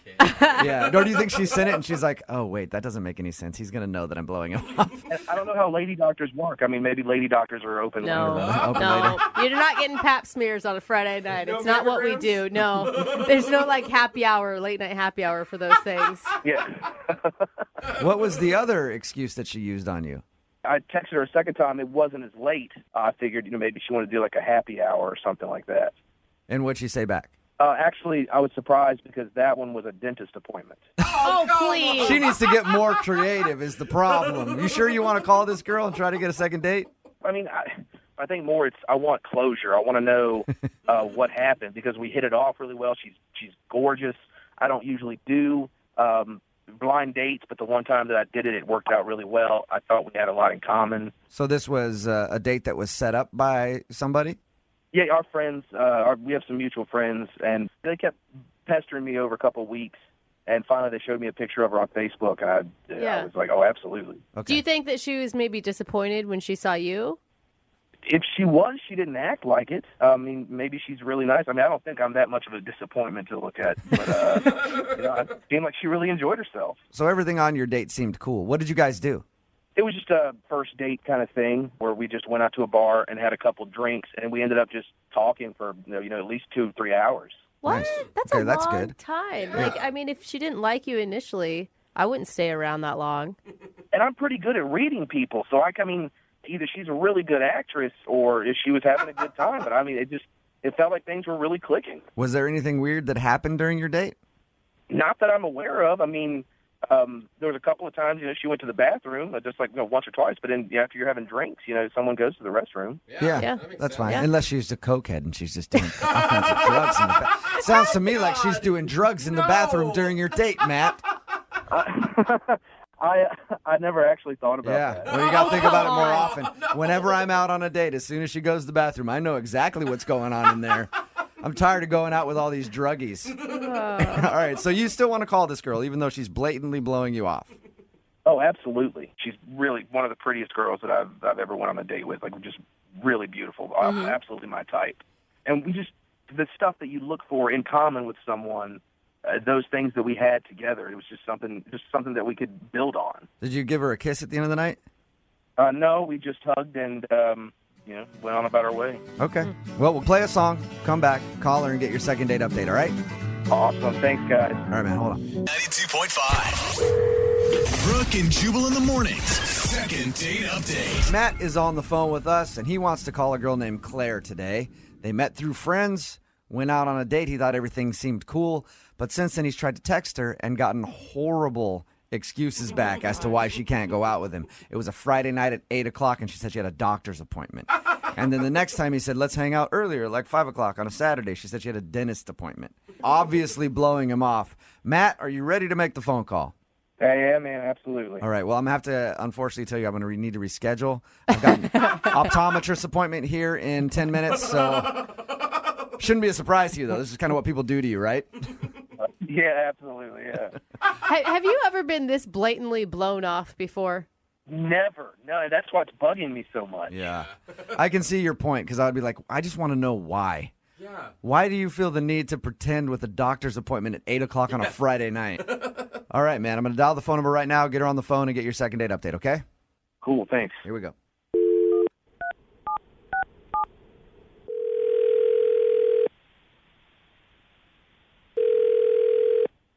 Hello? Hi, can I speak to Claire, please? Yeah, this is Claire.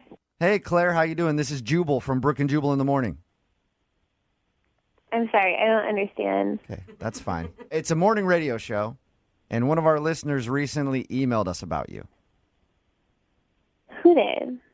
His name is Matt. We do a segment on our show called The Second Date Update. Matt is wondering why you are blowing him off. Wait, Matt called you guys? Yes. Huh. Do you have a few minutes to tell us why you don't want to go out with Matt again?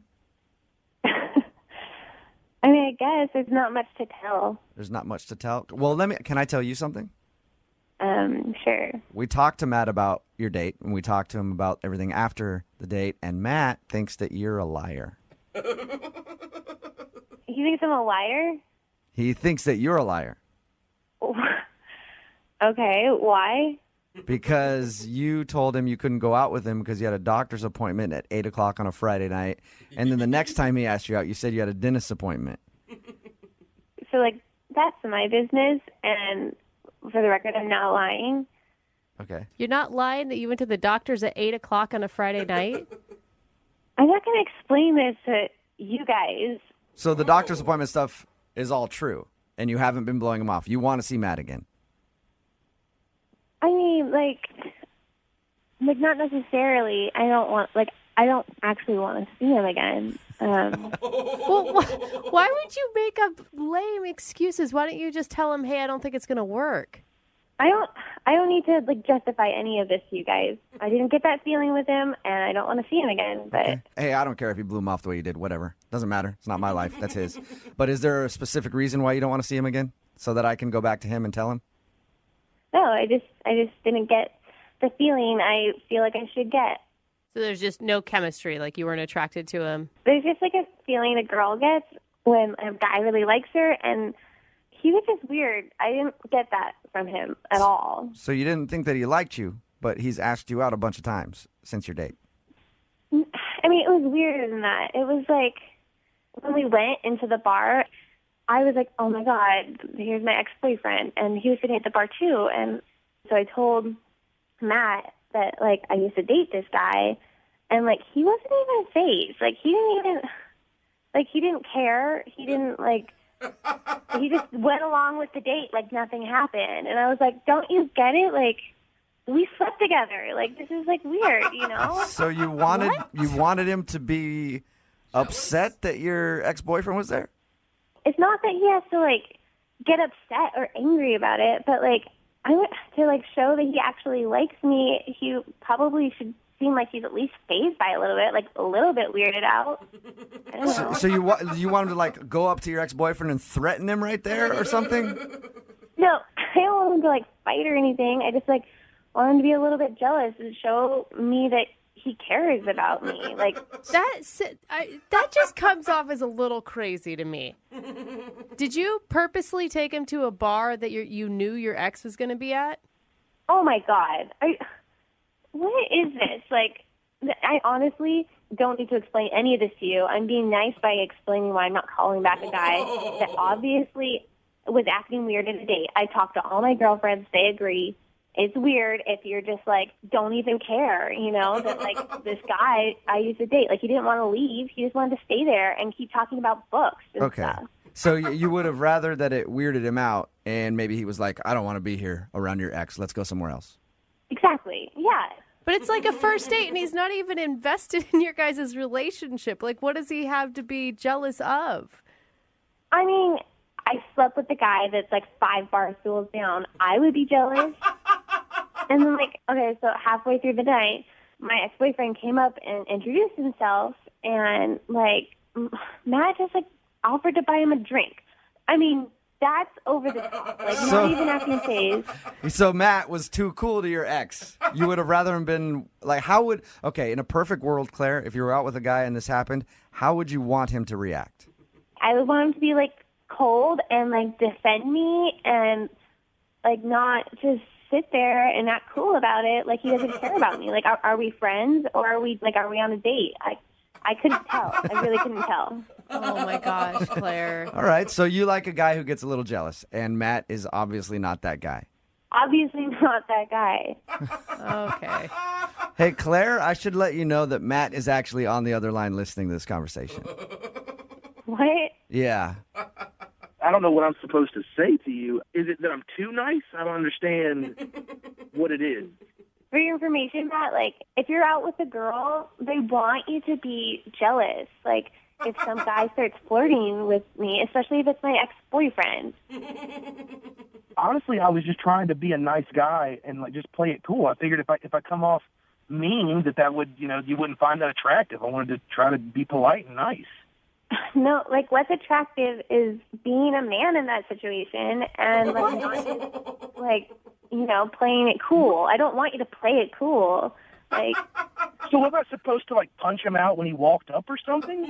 Well, you're not supposed to buy him a beer. I know that. It wasn't like you had any kind of look on your face like you were mad that he was there. So I just figured you guys were, still at least friends or close. I'm not the jealous type. I've got friends in my life that I dated a long time ago. So sometimes you remain friends, you remain close. I figured you guys were still close. I wanted to be nice. Of course, I was playing it cool. That's what I'm supposed to do in that situation. Your role is to like stick up for me no matter what look I have on my face. Oh my gosh. I'm really confused right now. I really do not understand women at all. Yeah, obviously you don't understand women. Obviously, oh Matt. my gosh, Claire. That is not how all women think. It's how I think, and it's how most of my girlfriends think. So, like, I have no idea what you're talking about. Dude, you're going to end up with, like, some control freak, jealous, roid rage dude if that's the type of parameters you're putting on your dates. Don't judge me about who I want to date. You're the one who called me. Yeah, Brooke, back off. Back off. I'm sticking up for Claire right now. Claire, I got your back, all right? I'm sticking up for you like a good man should do, Oh, Claire. wow. Finally, a real man is doing something. See? Oh, God. There you go, Claire. And if you and I were out on a date and your ex-boyfriend was there, he's not getting a beer from me. Good. I mean, at least somebody understands. Yeah, I'm glad we see eye to eye here. Matt, would you even like to go out on a second date with Claire?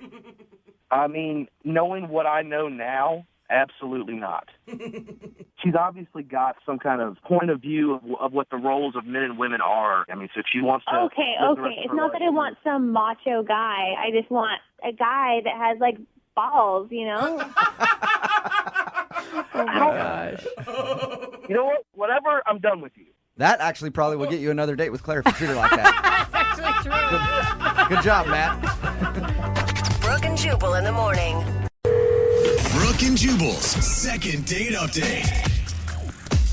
Hey, what's up? Hey. What's your name? My name's Donk. Donk, Oh, huh? what'd you say? Let me take this compression sleeve off my ears. You know, it helps you work out, right? It helps the blood stay in your ears. Anyway, you want to go out sometime? Hold on, I'll be right back. I'm going to go lift my body weight, like 2 times my body weight. And then I'll be back around to this corner of the gym to talk to you. All right, cool. Remember, my name's Donk. Nice seeing you. I'm assuming that's what happened for the guy on the phone today who wants to do a second date update. He said that he met the girl that he wants to call at the gym. His name is not Donk. His name is thank Robert. God. What's up, Robert? Sure. Hey, how are you? I'm good, man. How are you? I'm doing well, Hoping you can help me. Yeah. So your email in said that you met a breezy while you were at the gym, right? I did. How'd that go down, bro?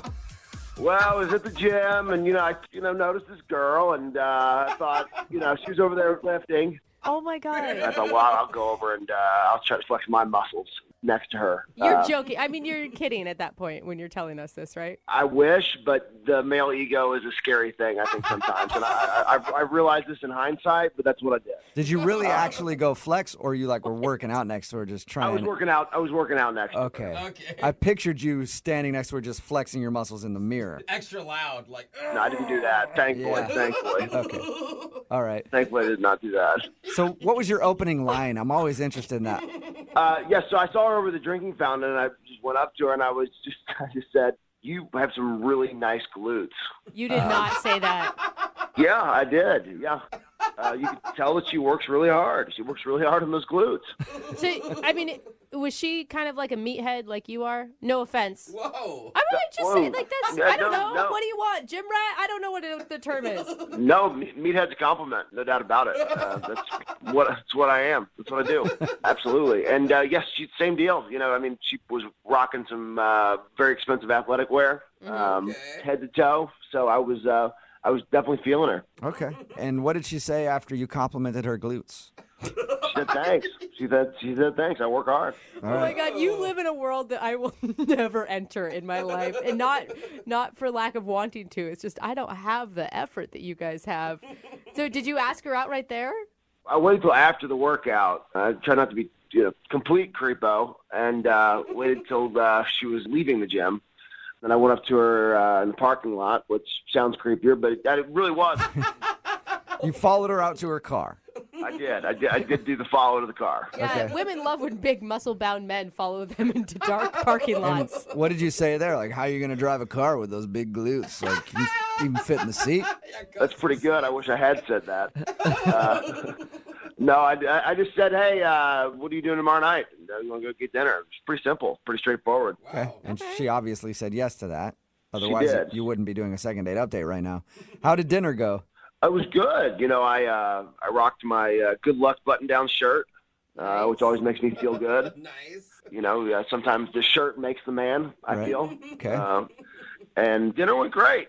She has great glutes, but she was wearing this little outfit where her calves were really accentuated. I was super feeling her. What about her personality did you like?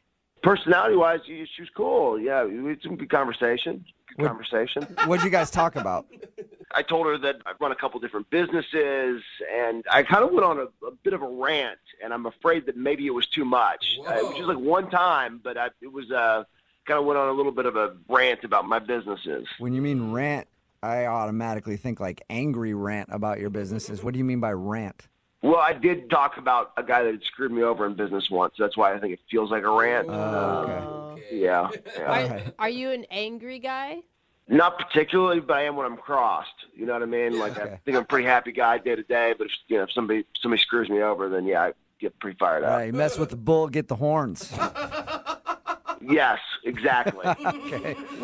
What was her reaction to you going off about this dude? It seemed fine at the time. I didn't think anything of it because it was just, like I said, it was like one time. It was just like a brief little moment in the date. But that's why I'm thinking that maybe that's what it was. I don't know. Was she awkward after that? Not particularly, but she didn't say a lot. She was just kind of looking down, she crossed her legs a couple of times, which I like the calves. But anyway, she was very fidgety, Okay.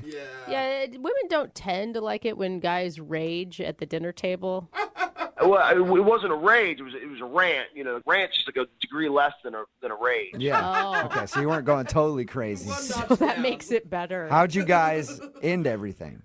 Well, I asked her if she wanted to go get a drink somewhere else because I thought it was going pretty well. She said no, she needed to go home. So I walked her to her car and gave her a hug goodbye. I thought it'd be polite, and that was it. Have you talked to her since? I texted her once, and I said, I'm headed to the gym. Are you going to be there today? And then she just said, I worked out yesterday. Whoa. That's it? That's all she said?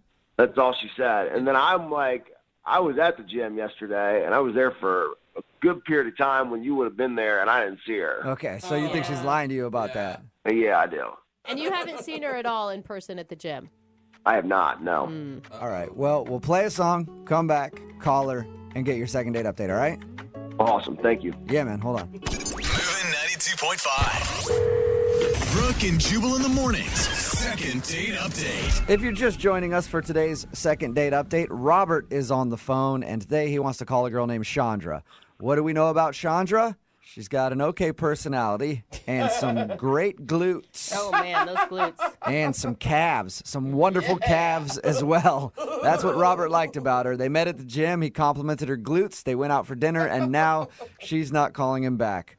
Robert, we're about to call her and see if we can get her on the phone and find out what went wrong. Anything else that you'd like to add before we call her other than the glutes and the calves?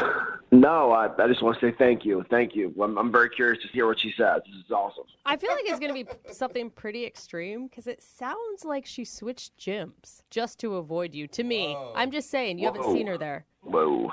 Yikes. That's bad. We're going to hope that's not the case. We're going to hope that's not the case. All right, we'll find out right now. I'm going to dial the phone number and get your second date update, okay? Thank you. All right, here we go.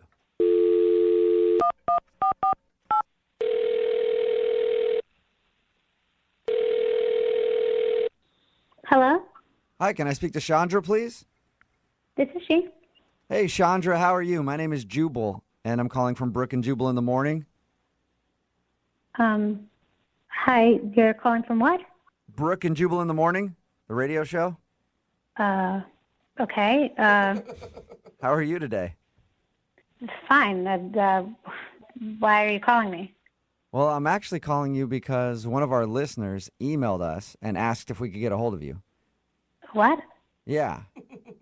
I don't understand. Well, there's a guy that listens to our show. His name is Robert, and you went out to dinner with him. Oh. Okay. Yeah, so you know Robert. Well, Robert listens to our show and emailed asking if I could call you to find out why you're not calling him back after you guys went out on your date. Huh. It's a segment that we do on our show called the Second Date Update. So Robert's wondering if he did something wrong. I mean, I did text him back the other day. He texted me and I texted him back. He actually told us that, yeah. But it didn't sound like a text from somebody who wants to see him again. It sounded like you were kind of blowing him off. Yeah, I'm glad he picked up on that. Okay, so you are blowing him off. Yeah. I mean, actually, I would really be fine to never see him again. Wow. Oh, man. Okay, do you mind telling us why so that we can share it with him? Well, he's just really forward. He's forward? I can kind of see that. Meaning? Yeah, a little too forward. I mean, at first, I thought it was attractive. I've dated a bunch of guys who are really shy, and it's I always have to make the move and start the conversation, and so it was nice. He wasn't shy or timid, and he seemed really confident. He told us how you guys first met, and when he saw you at the gym, he walked up and complimented you on your glutes. Is that kind of what you mean by too forward? Well, I mean, at that point, I thought it was just kind of funny, Right. And I appreciated the honesty, he didn't seem that weird. But once we went out, he just crossed the line. Was he just too much? It was too much. Did he say something, or was he acting aggressive towards you? Yeah, he said something really bad. What did he say? I'd really rather not say what he said. I don't want to say that. It makes you that uncomfortable to repeat what he said.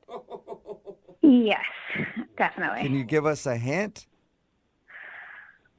Well, we were talking about our interests, and we were talking about sports that we like, and he likes basketball and football, and I mentioned that I like swimming, and that I'm really good at swimming. I was a swimmer in college.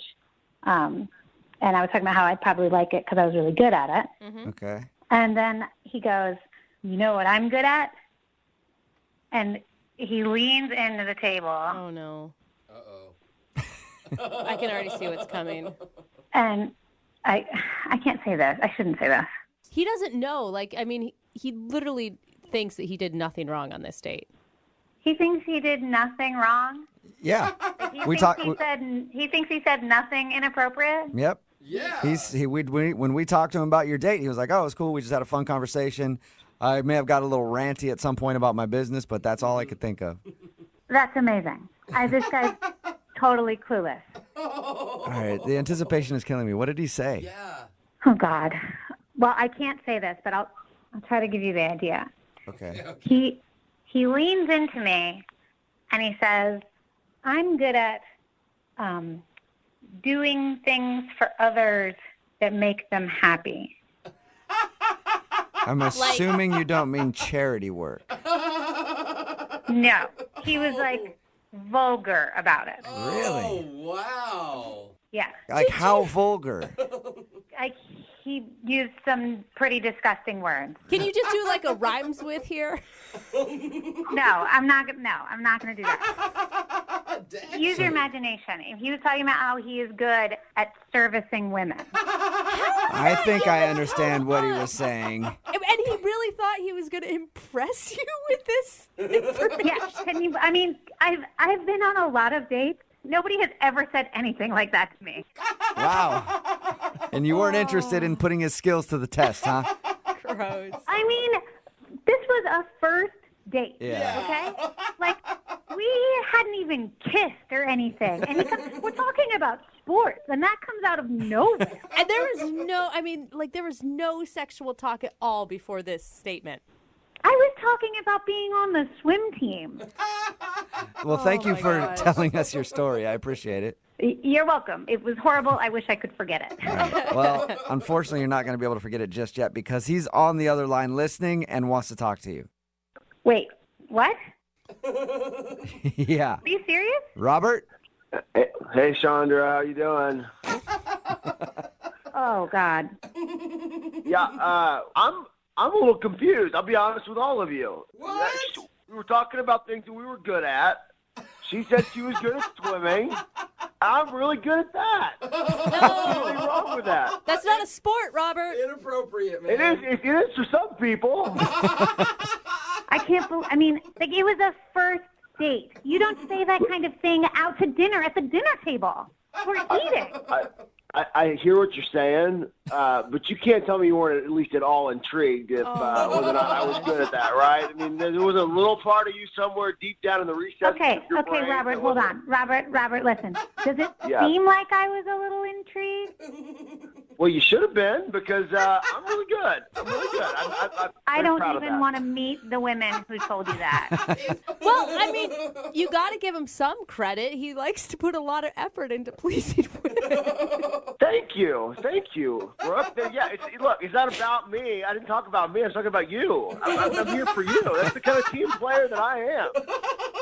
I think you need to take a little bit of that effort and move it towards how to be appropriate on a date. Yeah, I don't think she's mad at exactly you wanting to do that, but maybe the time and the place was bad. Exactly. And the way you said it sounds like she wouldn't tell us the exact way you described it, but I can imagine it was probably not. Vulgar language? Like, come on. Like, we're not 14-year-olds. Like, come on. Well, I'll concede the location. But I do not apologize for my ability. Oh, my God. I do not apologize for that. Oh, wow. Look, everything I do, I try to do to the best of my God-given abilities. I give 110%, and I am the best at that, and that's what I can promise you in that department. I can promise you that in a lot of other departments, too. Oh, my God. Chandra, was there anything charming about Robert on the date outside of this moment? Well, yeah, if you listen to him, he's funny, but he's just, like, wildly inappropriate also. Like, way too much. Hey, Robert, let me ask you a question. Next time, if you went out on a date with Chandra, if she actually said yes and you said something inappropriate, would you have a problem with her telling you to stop? Absolutely not. I would have loved for her to say, no, that's inappropriate. Then I know. Now I know what the boundaries are. Oh, there you go, Chandra. He just doesn't know. If you went out with him again, you have the freedom now to tell him, hey, don't say stuff like that, and he'll stop.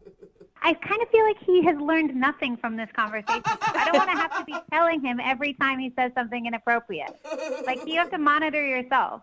No, I don't think this was a good match. No? That sucks. I was really hoping to get a second date and see what happened after it. Yeah, that's exactly what I'm trying to avoid. So Sorry, Robert, but there are a lot of women interested in your particular skill set, and I think you're going to be okay. All right. Thanks, guys. I appreciate it. Chandra, good luck. Good luck out there. You too, buddy. You too. Remember who's number one in your heart, all right? Oh, God. Brooke and Jubal in the morning. People often say that romance is dead. Well, not today. Oh, good. Not when you hear today's second date update. Rachel is on the phone, and today she wants to call a guy named Josh, and they actually met in the most romantic way I've ever heard of anybody meeting each other. You better not be being sarcastic because I do not want to be disappointed today, Jubal Flag. Not one bit. Okay. Normally I joke about this kind of stuff, but this story actually really tugged at my heartstrings. Wait, you and have I thought those? it was a beautiful way to make a first connection. Rachel, how are you? Hi, I'm good. How are y'all? Not too bad. I can't wait to hear your I'm really story. excited for you to share your story with everybody. Tell us how you met the guy that you want to call today. So I met Josh. Actually, wait, hold on, Rachel. Let me give you some music to set the mood first. Rachel, Oh, yeah, I like that better. why don't you tell everybody how you met the guy that you want to call today? So his name is Josh, and we met at a moment when we were both really just raw and vulnerable. Whoa! We were puking off the same balcony. Shut up! I knew you were What? toying with me, Jubal. I knew it the whole time. Wonderful story of how love can overcome all things. And I just want to say I'm not proud of this. This is not a story that I really am proud to share. So you're not going to retell it at the wedding if it gets to that point? Maybe not. Maybe this will be a secret. So how'd you guys meet? Did your streams cross or? Oh, God. He asked for a napkin. Maybe he needed to hold your hair back at the same time. No. Okay, listen. I'm normally a lightweight, and I really wouldn't get this drunk at a party, but it was my roommate's birthday, so, what are you going to do? And I felt like I was, feeling really queasy, it wasn't about to happen, but I really felt in my heart that it was going to happen soon. See, you felt it in your heart. That love was about to come from your stomach and out of your mouth. Would you rushed over to a man to meet him real quick before you started vomiting? No, come on. I went to the bathroom. I tried to get in the bathroom, but somebody was in there. Uh-huh. So it was just the only thing that I could think to do was to run outside, and I leaned over this balcony and I just puked my guts out. And I'm so embarrassed, and then I looked up and there was this guy right next to me doing exactly the same thing. Oh my gosh. And we locked eyes, and it was so romantic. Shut up. No, it was pretty gross. Did you immediately strike up a conversation hey, what are you doing out here too? It was kind of sweet. We started laughing at each other. Yeah. And it was just sort of this moment of well, here we are. Yeah, I mean, you've seen each other at probably your worst already. Oh my God. It's all uphill from that point, I would think. Exactly. You're just praying that one of you has some gum on them? I mean, we didn't kiss that night. Okay. Needless to say. Did he ask for your number or something at that point? So the thing is, it was kind of a funny situation. We started laughing at each other, kind of. And he asked for my number, and I was like, what the heck? And I gave it to him, and all of a sudden we had plans to go get dinner and see a movie. And oh my God! So you actually went on a real date? I was thinking that your date was just the balcony moment. No. Real actual plans. Okay, and Awesome. Did your other plans involve vom too, or did you guys have a vom-free date? We talked about it, and we decided one drink each at the dinner. No matter what. You're capping each other. That's kind of cute, though. So how was dinner?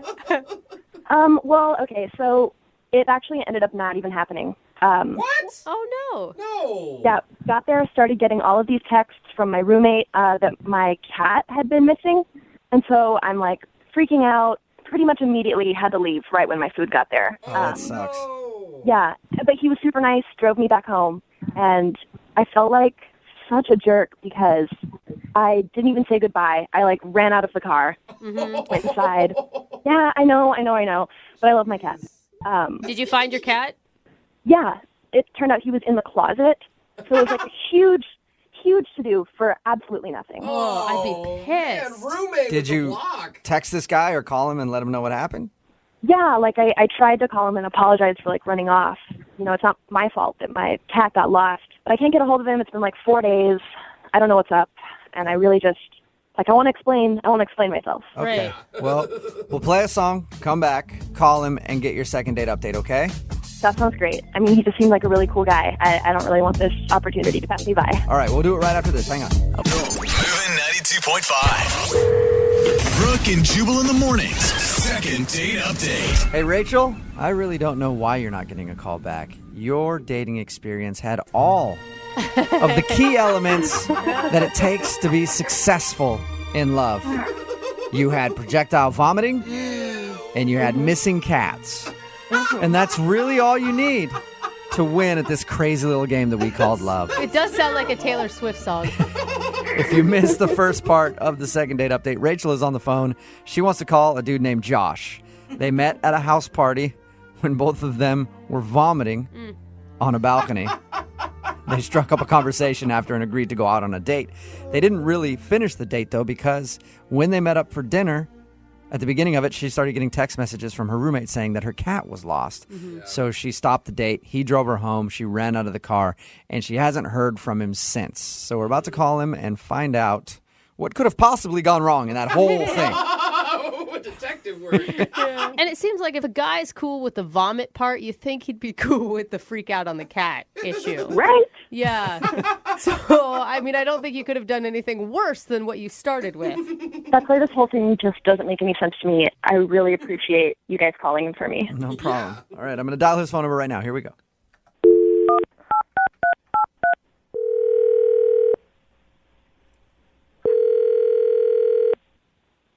Hello? Oh my gosh. Hi, I was looking for Josh. I'm Josh. Hey, Josh, how you doing? I'm fine. Who's this? This is Jubal from Brooke and Jubal in the Morning. It's a radio show. All right. Okay. Can I help you with something? Did we wake you up? Yes, you can help me with something. We actually got an email about you from one of our listeners. An email? Yeah, because you actually went out on a date with them, and now you're not calling her back. I'm not. Who am I not calling back?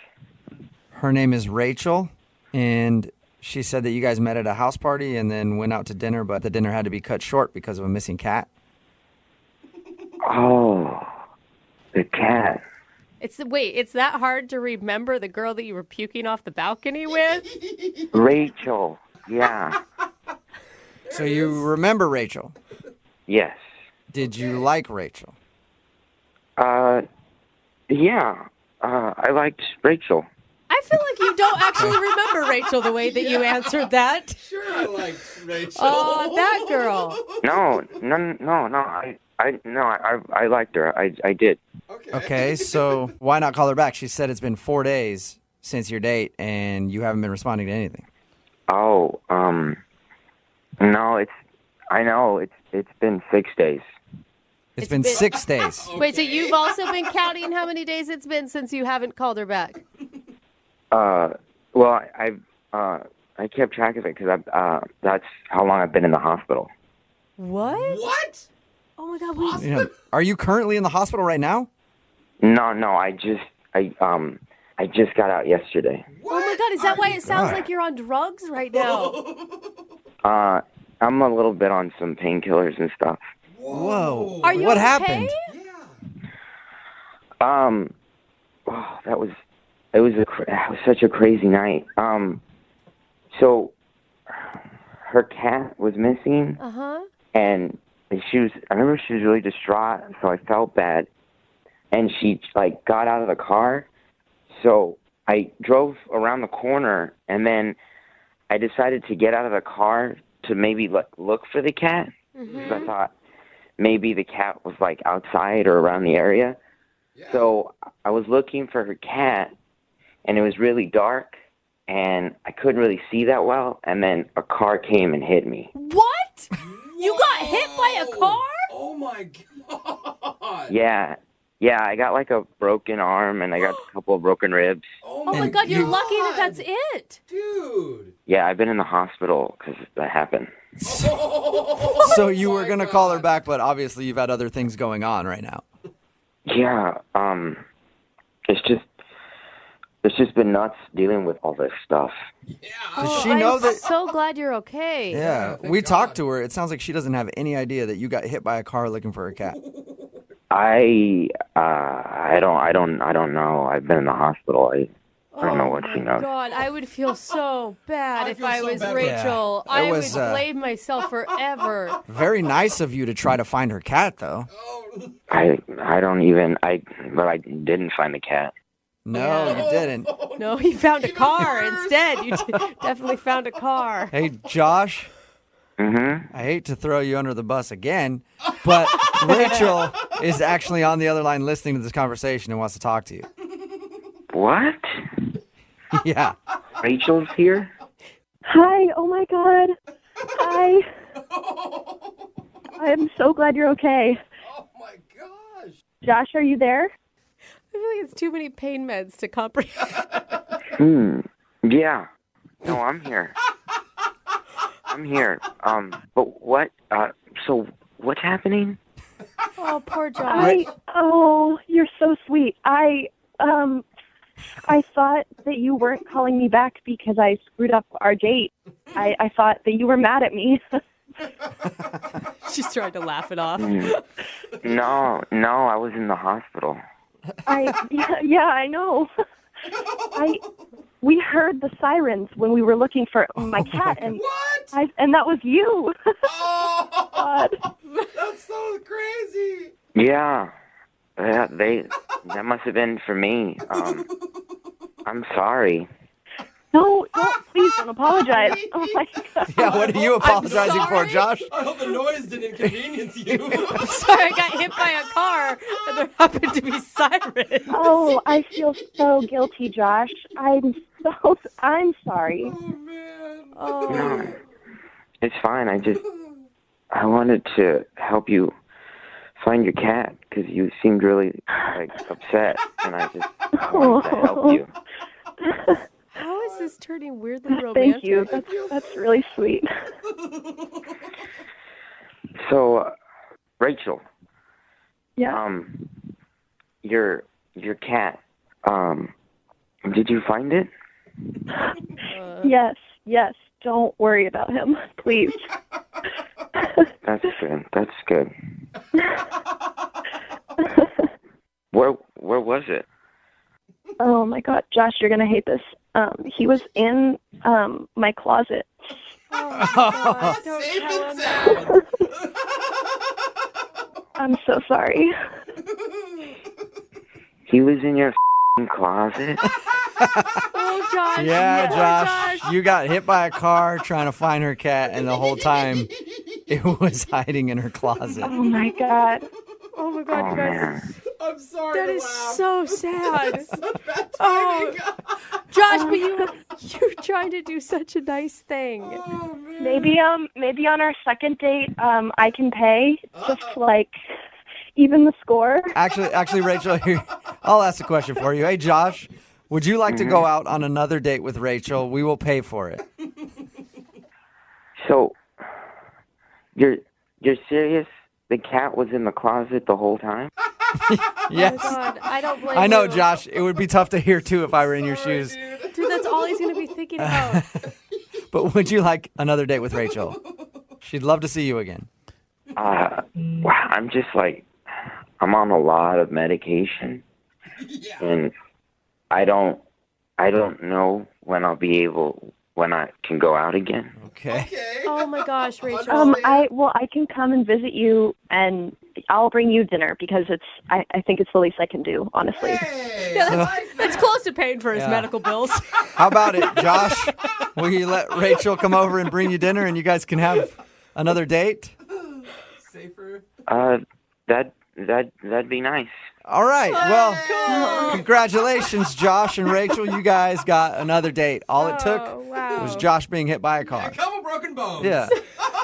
Thank you guys so much for getting in touch with him. I completely misread all of this. Yeah. I never would have known. And you know what? I think we all learned something here because, Rachel, I started this off by saying, since you two met puking, and then you had the missing cat, I said that was the recipe for true love. I think we found what the recipe is. The recipe for true love is projectile vomiting together, a missing cat, and then getting hit by a car. Wow. And that's what true love is. That's all you need in order to have a healthy relationship. Congratulations, Rachel. Thank you. Thank you. And Josh, rest up, man, okay? Yeah, I just in the closet the whole time. Yeah. Brooke and Jubal in the morning. Just got a text in at 78592 says, if those two go out again, somebody's going to die. Stop them. It's Brooke and Jubal in the morning. If you missed today's second date update, this girl, Rachel, wanted to call a guy named Josh. They met at a party because both of them were puking on the balcony together. Kind of an awkward way to meet. Then they went out, and in the middle of their date, like right as it started, her roommate texted her and said, your cat's gone missing. So she had to end the date to go home and look for her cat. And then she hadn't heard from Josh after that at all. It turns out that Josh dropped her off and saw that she was concerned about the cat, so he pulled around the block and went to go help look for the cat. Because he'd probably want to be a nice guy and not be creepy and be like, I'll help you, I'll stay with you, I'll help you. Because they just met each other, and he ended up getting hit by a car. You can't can't say it without laughing. I know. So messed It up. sucks. It's funny because of the luck, not because Yeah. of what happened. I know, yeah. And he's recovering and fine. Good. And they will probably go out again, or at least maybe she'll pay for his hospital bills or something. Oh my God! Someone texted in that second date update sounds like a demented Nicholas Sparks movie. Yeah, the guy who wrote The Notebook. It does sound like that, like a very, very, very weird love story. But I feel like those two have a bright future together. Yeah. I hope so. As long as they keep their distance from each other. Remember, if you want to do a second date update, all you have to do is email the show, and we will call the person who didn't call you back. Brooke and Jubal's second date update. Remember, if you want a second date update, all you have to do is email us, brookeandjubal@moving925.com. We will call the person who didn't call you back, like we're going to do for Kristen right now. Kristen, how are you? I'm okay, I guess, but I'm just feeling a little lost about what happened on this date that I really thought was going somewhere. Okay, yeah, your email said that you met this guy Ryan at a going-away party? Ryan and I didn't know each other, but, people that knew us thought that we'd get along, and so they introduced us, and, we had a great time. And Hold on, Kristen. What did you like about Ryan? well, the first thing I noticed about him were his eyes. He's just got these gorgeous, piercing eyes that just feel like they're looking right into you, and that just almost took my breath away. Were they blue? Yeah, just kind of this kind of icy blue, but not Yeah. not in a mean way. I've got the same thing going on, but mine are hazel, you see. So I understand your position on that. Like, when girls see them, they just instantly, I don't think you know. Yeah. So you got caught up in his blue eyes, huh? Yeah, but then he was really easygoing, and that because sometimes people with like gorgeous good looks are kind of standoffish or whatever, but he just was easygoing and approachable and easy to laugh with, and just seems like a real good guy. Did he seem into you, Kristen? Because sometimes your friends will introduce you to somebody just so that you have someone else to talk to at a party. Well, I thought so, because we spent a huge amount of that party time together. We drank quite a bit together, did some shots. It was fun. Did he get handsy ever? A little touchy? Well, no, but there were a lot of people around, but we were, Did he fill you up? Did he fill you up at the going away party is what Brooke wants to know. I'm asking if he grabbed her around the waist or brushed her back. Just things like touching you on the elbow or, kind of leaning up against you, but nothing really, I don't know. It was all just really nice. Your email said that he gave you a piggyback ride home. What's that all about? That's kind of flirty. We were at the party for a while, and we'd had quite a bit to drink, and I was feeling really tired and a little woozy. We were just kind of joking around, and I said, I don't think I can, walk another step. And so I hopped on his back, and he basically took me home as if I were riding my white steed home to my apartment. And it was all just very casual, very, kind of romantic. For a first interaction kind of thing. And we got back to the apartment, and things were just really, really going well, and then it just kind of fell apart. What do you mean? Like you were making out and then it stopped, or? Well, when I slid it off his back and we kind of connected and we kissed, and I just thought, oh my gosh, it took my breath away, and I asked him if he wanted to come up to my apartment, and he declined. Oh. Really? Well, maybe he was trying to be a gentleman. But no, I asked, maybe, but I asked him a couple times. How did you ask him a couple times? Are you just begging him to come upstairs? No, I want that. I'm not like desperate. I hope I didn't sound desperate. I just, I don't know. It just And then felt you just kind of kept asking. awkward and Come upstairs now. So I texted him, the next day, and to see. Did your text message say, hey, do you still want to come upstairs? All right. Leave. It's not like I have to lay it all out there. So he hasn't got back to you. Okay, we're going to play a song, come back, call him, and get your second date update, all right? Okay. All right, hold on. Moving 92.5. Brooke and Jubal in the mornings. Second date update. Hey, Kristen, you there? Yeah. Just making sure you didn't hop on some guy's back and ride off Right. while that song was playing. All right. It's your second date update. If you're just joining us, Kristen is on the phone. She wants us to call Ryan, a dude that she met at a going away party. She hopped on his back to get a piggyback ride back to her place, which was down the street. Then invited him up to her place. How many times? 17,000? No, it was like probably maybe 3. Okay. After 2 more after the initial one, and Right. It probably wasn't that bad. But he wouldn't go up to your place, and now you haven't heard from him. So we're going to get him on the phone in just a second. What's going through your mind right now? Are you worried that he's going to say something bad? what I'm hoping is that it's just just a matter of miscommunication. We didn't get into a lot of details even about what we did and what our schedules were. So I don't know. Maybe he's out of town or something. I just. Kristen, before we call him, I forgot to ask. How drunk were you? Were you slurring your words when you were asking him to come up? No, not that bad. Just kind of that sort of where you lose kind of your inhibitions and feel a little more confident. Maybe the problem is you weren't slurring your words, because I know that gets me up to a woman's house every time. Yeah. That's wrong. Hold on, all right? We're going to call him right now. Okay.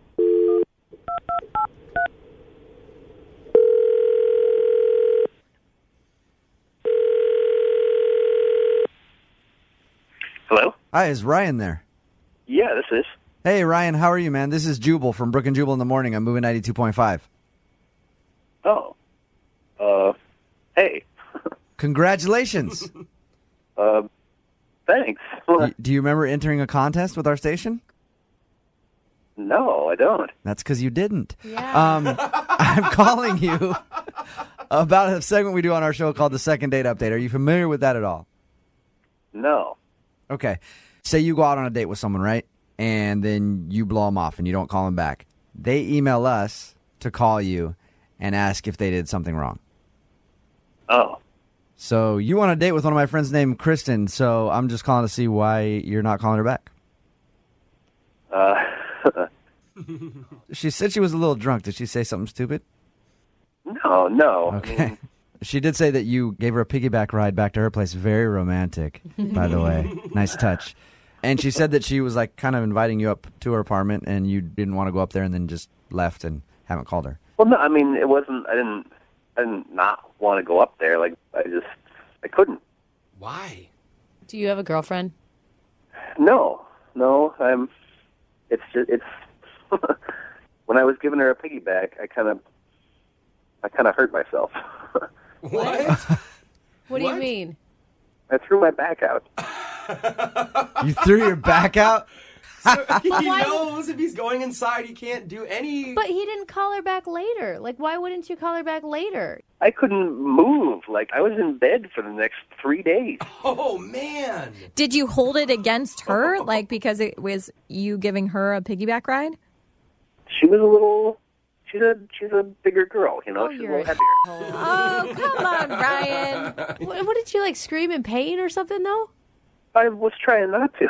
I don't want to make her feel Yeah, bad. that would be even more embarrassing. Like she jumps on your back, you're like, ow! Ow! Tubbs, get off! Oh, come on, you guys. Don't be mean to this girl. Yeah, just because he can't carry a girl on his back. A bigger girl? He thinks I'm a bigger girl? What, because I'm not 5'2" and weigh 92 pounds? Ryan, I should let you know that Kristen is actually on the phone and heard everything you just said. Who are you giving piggyback rides to, 12-year-olds? Get him, Kristen. Well, I mean, What?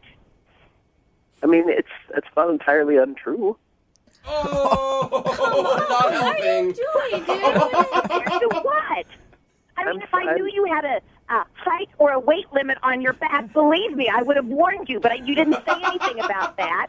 I'm sorry, if you're over 5'7" or if you're over 140 pounds, you can't get on my back. Ryan, you saw her. You spent the whole night with her, and you, offered to get her on your back? Well, I mean, I don't know that either one of our judgments was the best, though. You know, like They've been drinking. You're Ryan, saying that, all right, No, if I'm going to go ahead and read into what you're saying here, Ryan. You're saying that you, in your opinion, you had your beer goggles on, and then she hurt your back because you feel like maybe she's a little bit big for you. I'm not saying that. I'm not, I mean... That sure sounds like what you're saying. That sounds exactly what you're saying. It probably just wasn't the best idea, you know? I couldn't do anything for like 3 days. I was stuck in bed for 3 days. And I suppose it had nothing to do with the fact that maybe he had too much to drink and he wasn't using his body in the way that he should have been using it. Like maybe there wasn't a support there. Ryan, at this point, I'd like to ask if you would go out on a second date with Kristen. We will pay for it. Interested? I don't know. You don't know? What do you mean you don't know? I don't know. I mean, I can make it easier for him. Never mind. Yeah, thank you. No? Come on, Kristen. He sounds like a sweetheart. Kristen He gave you a piggyback ride. Kristen needs to go find a real man who can give her a real piggyback ride without hurting his little back. Ryan needs to hit the gym, I think, instead of going on a date. Okay. Oh, okay. He's just trying to get off this phone call. He's like, I dug myself into a ditch and I can't get out of it. Yeah. Okay, Ryan. Well, thank you for your time. I appreciate you being honest. Really? Yeah, I appreciate him being honest. Can we also say that you're sorry that Kristen got her feelings hurt? Kristen, did you get your feelings hurt? You know what? I think maybe it's more of a situation where you just saved me from some future irritation. See? Okay. She's looking at the positive side. I appreciate that. And just make sure the next guy you go out with, you take one of those like theme park ride things along with him. Like, you must be this tall. Brooke and Jubal in the morning.